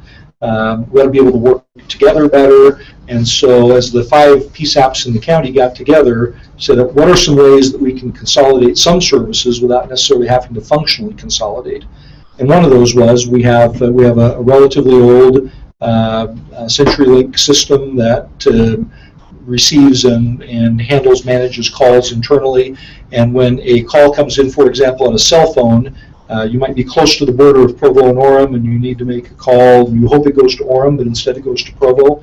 Then it's essentially a push button, and it dials our dispatch number, and so it's it's not a very efficient system. It doesn't come in showing it as a 911 call necessarily, and so by consolidating these phone systems into one big system among the 5 PSAPs, then transfers are made much more seamlessly, and we can generate some long-term cost savings by sharing in the maintenance cost, but there's a capital expenditure amount to try to upgrade those systems, and this was our share of that. So it was an effort to try to communicate to the state that we are being smart about how we try to do more functional consolidation as opposed to real consolidation. I have information on the Covey Center. They in their budget highlights, they expect to increase revenues generated through an increase in classes and educational programs in their dance studios. So I think they're expecting to generate additional revenue with these instructors. So this is a city notification system for emergency management purposes. As it says here, it'll be able to 115,000 contacts for 52,000 households, and they're proposing that in the budget as well. This is the Everbridge Reverse 911 that we talked about earlier. And the last one is the election funding. There are 5 council positions up, as you well know. The contract with Utah counties, it's going to be $94,000 this year. So that's the last thing that you highlighted in this budget. Unless you have any questions, not much to discuss. And that's all. Thank you, Mr. Hardy. Chair, could I just make one additional comment? We were talking about FTEs, and we've been having ongoing discussions in our organization about where we should appropriately seat our property coordinator and ombudsman, Tara Riddle. She's been assigned used to be part of economic development, and then when Leland Gamet retired and we kind of restructured the economic development and redevelopment functions, we moved Tara into administrative services. And part of the challenge she's kind of faced there is that she has not been kind of in the loop on a lot of like zoning decisions and general plan amendments and neighborhood plans that all impact how we manage our property portfolio. Additionally, a lot of the work she does in the ombudsman role actually works with community development. It's in a complaint about zoning enforcement or something else. And so we did an analysis a month or so ago to look at where this function fits in other communities, where it's sort of best served. And the response we got was it's almost always located in a development services kind of department, and largely around those issues that we've talked about. So we've approached both community development and administrative services and Tara, and made the determination that we would really like for her to work in community development, report to the community development director. Felt like she would have better support, better knowledge of what's going on, and a more sort of holistic view of what's happening with property management issues in the city. Given that, because when we budget a lump sum for departments, we actually will need to, if we want to do that, we need to move her salary and benefits and ancillary costs out of administrative services and into community development. And so we'd like to do that with this year's budget. So it's no net impact to the general fund, but it does make, I think, a very positive shift in the organization. So we did want you to know that we'll be working with your staff, and when you see Schedule A, it will be different a little bit between administrative services and community development. It'll be a net zero. We just wanted to let you know we were working on that, and we anticipate could be another decision point for you, but if you're comfortable with that, we'll just make that adjustment prior to giving you the final budget resolution, and we'll make that effective July 1 if that's okay. So we just wanted to advise you that was the one additional change that we've kind of come up with in the interim that we feel like we'd like to implement with the new budget.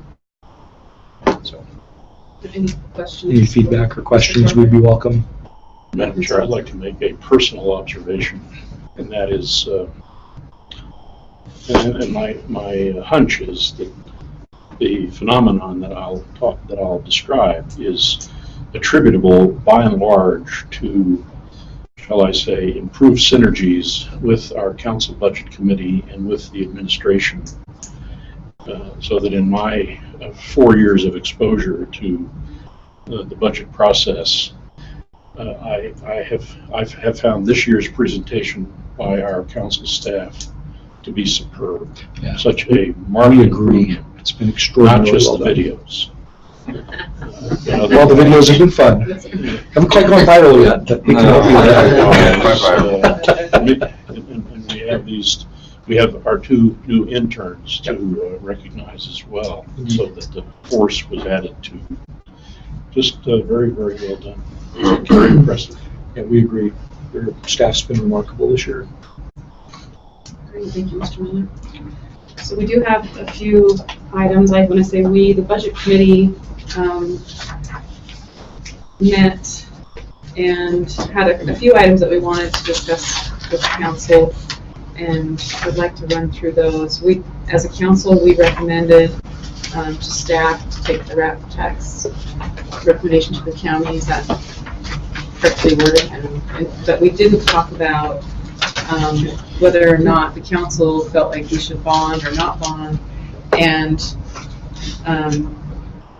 also whether or not we felt like the package, and we've talked a lot about the package, but the budget committee actually does have a recommendation, and I might just have Larry explain that recommendation, and then we can have some discussion on those 2 points. Thank you. Yeah, the Budget Committee, as we indicated last time, supports the RAP tax. And we recommend that, as you voted in your last session, to put that on the ballot for the public's approval. However, we recommend that you adopt the no bond option and that the proceeds from the RAP tax go mostly to capital improvements and upgrades, but that a significant portion of it also be devoted to funding the arts. We haven't gotten more specific than that in terms of percentages, and we prefer not to at this point. Just note that we think that a significant share should go to fund the arts, but the majority of it should go to capital improvements and upgrades. That's our recommendation. Can I just make a comment? Because the council every year decides where the RAP tax is going to go anyway. This is really what the administration is going to present, I assume, to the public, saying the money that we're raising is going to go generally to these things, because you're going to every year when the RAP tax is collected going to decide as a council how to use that RAP tax. So you're not bound by anything that's said or done in the election, but you would like to follow the guidelines that you told the public, I would think, anyway. Whereas if you bond, you are sort of locked into the schedule that, to repay that and all. And I think part of our concern was that as we looked at the city's capital expenditure program over the last few years, the total indebtedness of the city under the proposed budget would increase by about 66% between 2015 and 2016. That's pretty aggressive, and by avoiding $8 million of that bonding, it's not quite as aggressive, but it still gives you the revenue and then under the plans that we've seen, a way to go forward and implement the program. So we recommend the no bond option and a significant share going to fund the arts. Any questions from Mr. Walters or the budget committee? More discussion on this item? For me, and I understand the significant amount to the arts, I think one of the things that I would really like to see is some kind of plan. I know that we're following the general plans in the recreation and the parks department. In the arts department, I don't see a true general plan or a true plan on where it goes, and I know that citizens are often uncomfortable. Let's do it to the arts, but it's not specific. It's just, I think there's some concern about throwing money to something that we're not sure of where it's going to land. My assumption is that is why the request was modest this year. And I can understand increase in the future.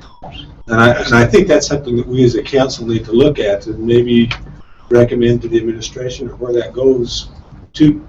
Our arts council is not very meeting very often, and maybe we need to. It doesn't exist. It doesn't exist, and we need to, maybe especially if we're going to start funding some things, where's the recommendations that we need to put in place? So, Can I make one other comment on that? You have a major arts facility which is called the Covey Center. And obviously some of that RAB tax would go to reduce the transfer to the Covey Center and maybe enhance what's being done there in addition. So there is a place already for that arts part of the RAB tax to go. So there's no lack of places to use the money arts-wise for even a significant portion. And it's my understanding that there is an arts board ordinance, so we could make recommendations that the administration fill that arts board. You could reinvigorate that, for sure. And reinstate it. Might be good, again, in light of the concept of the RAP tax, to just think about refocusing the ordinance and making it a little more tuned in to that issue. It's been a little amorphous, and the Arts Council was busiest when it was fundraising for the Covey Center, and once that was done, lost a lot of its enthusiasm, and so having some new marching orders might be a good thing to do. With the Arts Council, revisit that, looking at the appointments of who is on the Arts Council. Yeah. And how they work together as a team rather than special interests. Yes. Would be very beneficial. Yeah. No, and you're right. The original Arts Council had some specific disciplines. There had to be one from theater arts, and one from dance, and one from, and again, that did sort of limit us a little bit, because it was sometimes pretty tough to find somebody who'd commit in that discipline to that particular role for a 3-year period. And so it just became increasingly problematic to try to fill that board the way it was constituted in the ordinance. So it's probably a good thing, again, to totally revisit it and figure out how it might play into the RAP tax discussion. And I think one thing that we recognize, that as that board kind of disappeared, some of those people were actually put onto the Parks and Rec Yes, board. that's correct. And so that they did have the opportunity to still keep a focus to some degree. Yeah, that's exactly right. Lots of communities have arts councils that are entirely separate from the city. They're non-501c3 organization. They raise their own money, have their own foundation. And again, I think you see some of that in some of the cities that have adopted RAP, ZAP, CARE, whatever you call it, have been largely driven by those community arts councils that have been major pushers for that change in the revenue stream. My question is, like, if the arts did go separate from the city, would that be similar to the divesting of the Freedom Festival and the whole entity moved to a separate? Could be if you thought about spinning off the Covey, and that could certainly be something we would discuss. We've looked at the Covey kind of like the rec center. It's another facility in which we program things for improving the quality of life in our community. But even if not, there would be some value. We have a lot of separate entities. We have BYU that operates a couple of museums and Museum of Art. Obviously, they don't go for local funding, but you have the Crandall Printing Museum and a variety of other entities that might, and again, the symphony and ballet, and that are headquartered at the Covey, may have a real interest in trying to create a community nonprofit arts council, even if they don't have a facility. A light discussion in Forum City who earmarks 50% of the RAP tax for the arts. And they have people that have established businesses. For example, the Hill Theater is very established, and then they have their entity separate business, and they apply for the C-130 and bring the money in to build the programs to benefit the community. Right. So there's lots of ways to look at how to develop that. Certainly are. There's a lot of good models out there. So, what is your sense about the bond, no bond option? I think if we, as it sits right now, it would be to bond, that's the proposal is to bond, and to do those 9 projects, and unless we tell them otherwise, it would be the 9 parks projects, unless we say otherwise and give the administration, if we're thinking about leaning another direction, we should probably say so here, or if we like the proposal and want to move forward that way, it'd be helpful, I think, to. I don't know that you necessarily bind yourself one way or the other. The budget would be in place, and the final analysis, any bond would have to be approved by the municipal council. I think we're wise and just to initiated. steer clear of it altogether. And there's probably some value to that.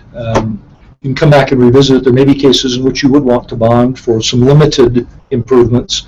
Might be difficult to raise enough money over 2 or 3 years to make a substantial splash, even if you didn't want to bond for the full amount, or if you wanted to create some mechanism for determining each year how all or part of the RAP tax was funded.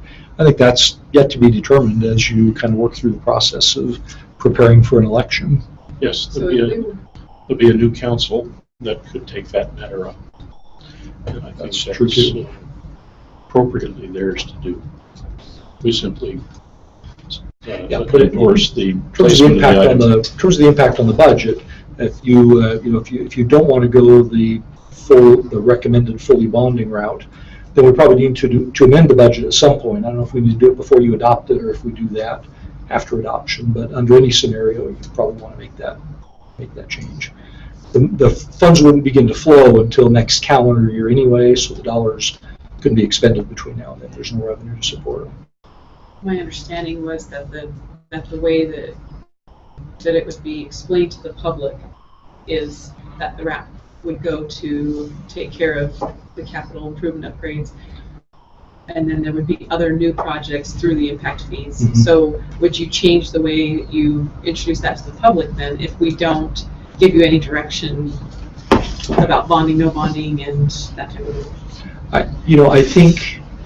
I think we need that direction at some point. I think again, part of this balance is trying to figure out what's likely to generate the least objection and the most favorable attitude toward the RAP tax. And again, you may want to pull a citizens committee in to begin to have that discussion. You may want to, again, you have a recommendation from the Parks and Rec Board, but they are admittedly focused on Parks and Recreation. And so again, whether you amend the budget now or later, or whether you bring a broader-based citizens committee in to help you formulate a RAP proposal that would sell to the public and then react to that, I think you got lots of choices. So I guess the bottom line is we're suggesting that if there's no revenue associated with the RAP tax, there's no projects we're going to start. It doesn't make sense to run the general fund in the whole. And so I think regardless of what you do now, you have time before the RAP tax would be either approved or not approved to make those changes. Chair, I think the budget committee's recommendation is you amend the budget, because that budget document is what goes forth. That's what you're going to be doing.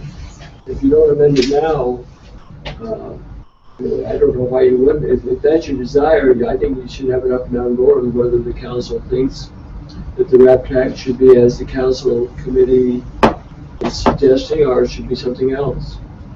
But I think, Larry, would you agree? I think our idea. Well, I think we saw from the Parks and Rec Department a very viable proposal for the no bond option in terms of which projects would be executed in which years going forward, and so I don't see any downside to saying that's the option we want to see going into the budget. That's fine too. Well, it does change the budget if you do a no bond option. It does. If you don't do a no bond option and vote on that, then it's not going to change the budget. Well, and if we do go to no bond option, the administration's option was to use a certain percentage for new projects, a certain percentage of the RAP for new parks projects. So we would need to decide if that's the way we want the no bond option to go as well, or if we wanted to see it go more to the arts and to capital improvements. So those are the decisions we'll have to make as we adopt the budget. Certainly another option would be to take it all the way out of the budget entirely and come back after you have a citizens committee who's decided and made recommendations to you, and then amend the budget later to put it in. That's another alternative you might consider if it's an area of uncertainty. I would think that's the best option, right? Again, I think it's entirely your call at this point. You've had the administration's recommendation, and again, it was based on our view of the world at the time we put it together. If your view is different than that and you decide to pull it out for the time being and come back and amend the budget later once it passes or prior to passage, whatever you might want to do. Budget's in your hands. So. Any other comments? It just seems to me that the deletion of reference to a bond at all simplifies the decision at the ballot box.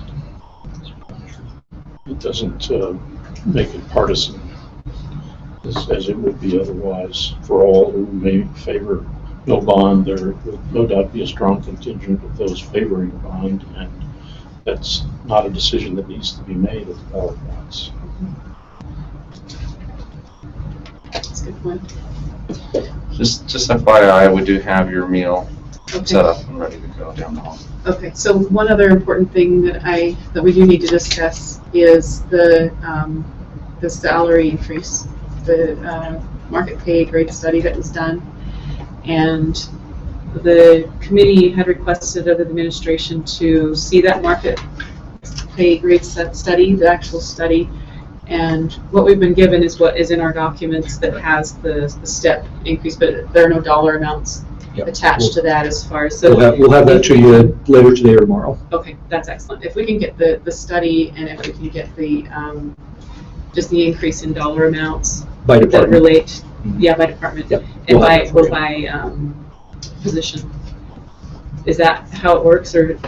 We'll have it for you by department. I think the key thing to remember is you're looking at the market study when you see a change, for example, from a grade 17 to grade 19. Mm-hmm. We also have a pay table that goes with that. And so it's pretty easy to see what the impact will be on the top of range. I mean, you just go across range 19 compared to 17. And so again, I don't think, and we didn't do any specific analysis position by position, but we did do an analysis by department and tried to look at exactly, because even within a position that varies depending on where a person is in the pay grade.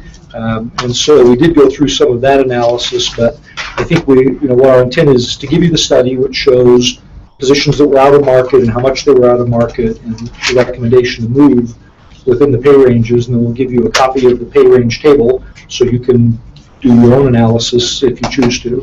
And we'll also give you a budget impact by department so that you can see how that's spread across the organization. Okay. And hopefully, if that's not enough, please come back and let us know. Okay, and that study would show comparables. It doesn't show comparables specifically city by city, but it does show shows how far out of the market it is. And so it will say, for example, a given position was 7.5% behind the market, and then it makes a recommendation as to what to do with it. But it doesn't show specifically, and I haven't even seen that, the individual data that was generated for each position in the structure. Okay, and what is the market? Is that the county, the state, the nationwide? I mean, Yeah, we what gave do they you the actually- list of cities that we used in okay, in the presentation that Daniel gave. Right, So, okay. yeah.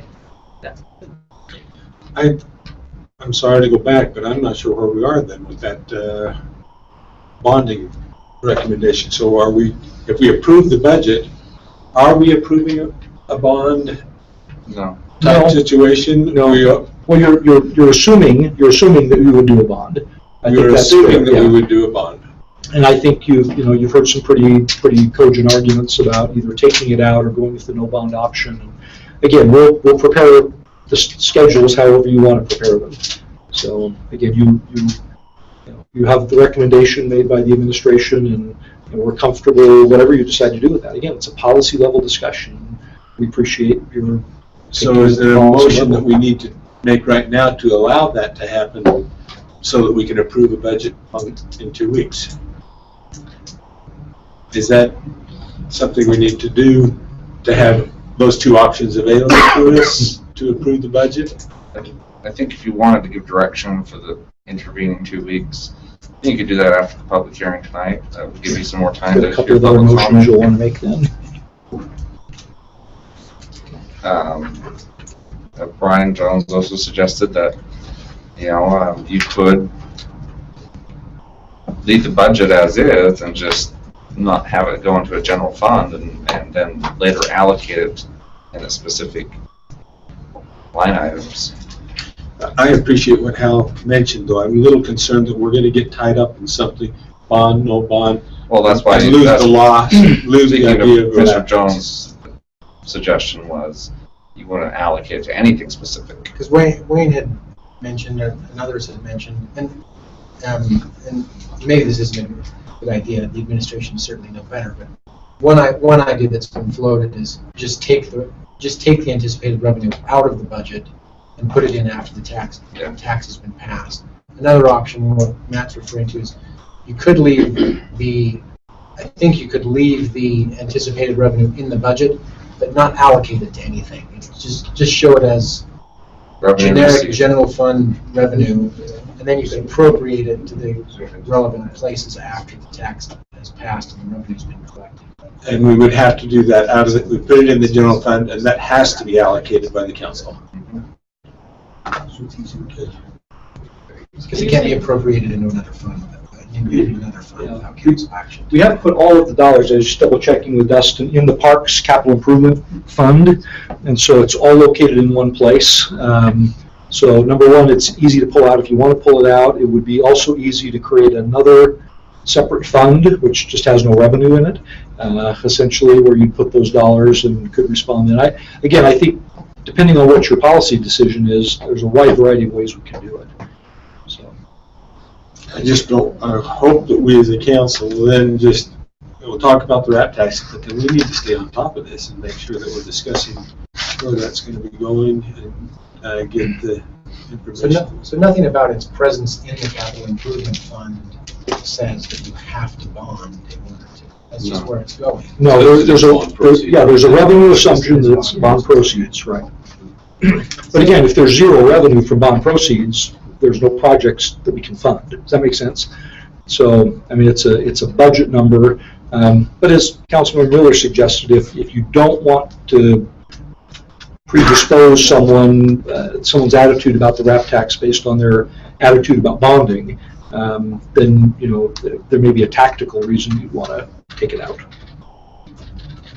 And if we don't bond, if we chose not to bond, but we chose to have that allocated differently, when those impact fees come in, if it's not decided, would parks, I mean, they would want to use it for parks. They would they would go ahead. Yeah, we would still fund impact fee funded projects. Yeah, that are already listed in the CIP. The approval of the council, and then hopefully show that they can be maintained. Capital maintenance could be included with that funding. Right. So you mentioned at the end of the meeting, so we don't do it with the budget talks, but at the very end of the meeting, we could make those. Yeah, well, I mean, you could do either, but the rationale for waiting to the end of the meeting is you'd have the benefit of public comment to further inform your. I don't think we don't literally mean the end of the meeting after every. No, I meant the end of the budget during the hearing. During budget discussion, that's what I was getting at. Okay. All right. Essentially, ask for any motions after hearing public comment. Did you have any follow-up comments? I have one more item that seems to me to be important, but I realize that you're anxious to stand up and go do something else. But I would just point out to you that in the current budget document, there are 4.5 pages of financial management principles that are articulated. And I think that the Budget Committee is supportive of those principles, but we take note of the fact that if those principles were fully adopted, the format for the rest of the budget would actually be quite different. And so our recommendation is that the council, as part of this process, direct the administration to, in the next budget cycle, make sure that the budget format looks a lot more like the budget principles. And by that, the implication of that would be the council is going to need to take some time to articulate its goals. One of the reasons that you've struggled, in my observation today, with the issue of the capital improvement projects and also with this list of supplementals is that you have not articulated your own set of goals, and you don't know for sure exactly which of these projects are going to contribute to the achievement of the council's goals. And to expect the administration to put together a budget that achieves your goals requires first that you articulate them. And then you can ask the administration to ask the departments to demonstrate in their budget process and in their management how their activities contribute to the achievement of your goals. And that should be in the budget as well. The financial management principles that articulate performance indicators and other indicators that the goals are being achieved. You have to have the goals, and then you can expect the departments to do it. That's not going to be a quick process. It's not going to be painless, but it's one that the principles articulate and that the budget committee strongly endorses and encourages you to take on for the next budget. Thank you. Just a shout out to Mr. Walters and Mr. Stewart for all of their work, hours and hours beyond the hours they spend with us in these meetings. They put in a lot of time and their expertise, and really appreciate all that you do. And Mr. Armand, who's not here today. So we will entertain a motion to, there's no close. No closed meeting. Oh, sorry, did you have any other further? No. Items? Covered all that we had. Okay. So entertain a motion to adjourn. So maybe. All in favor? Unanimous? Anything that thank you.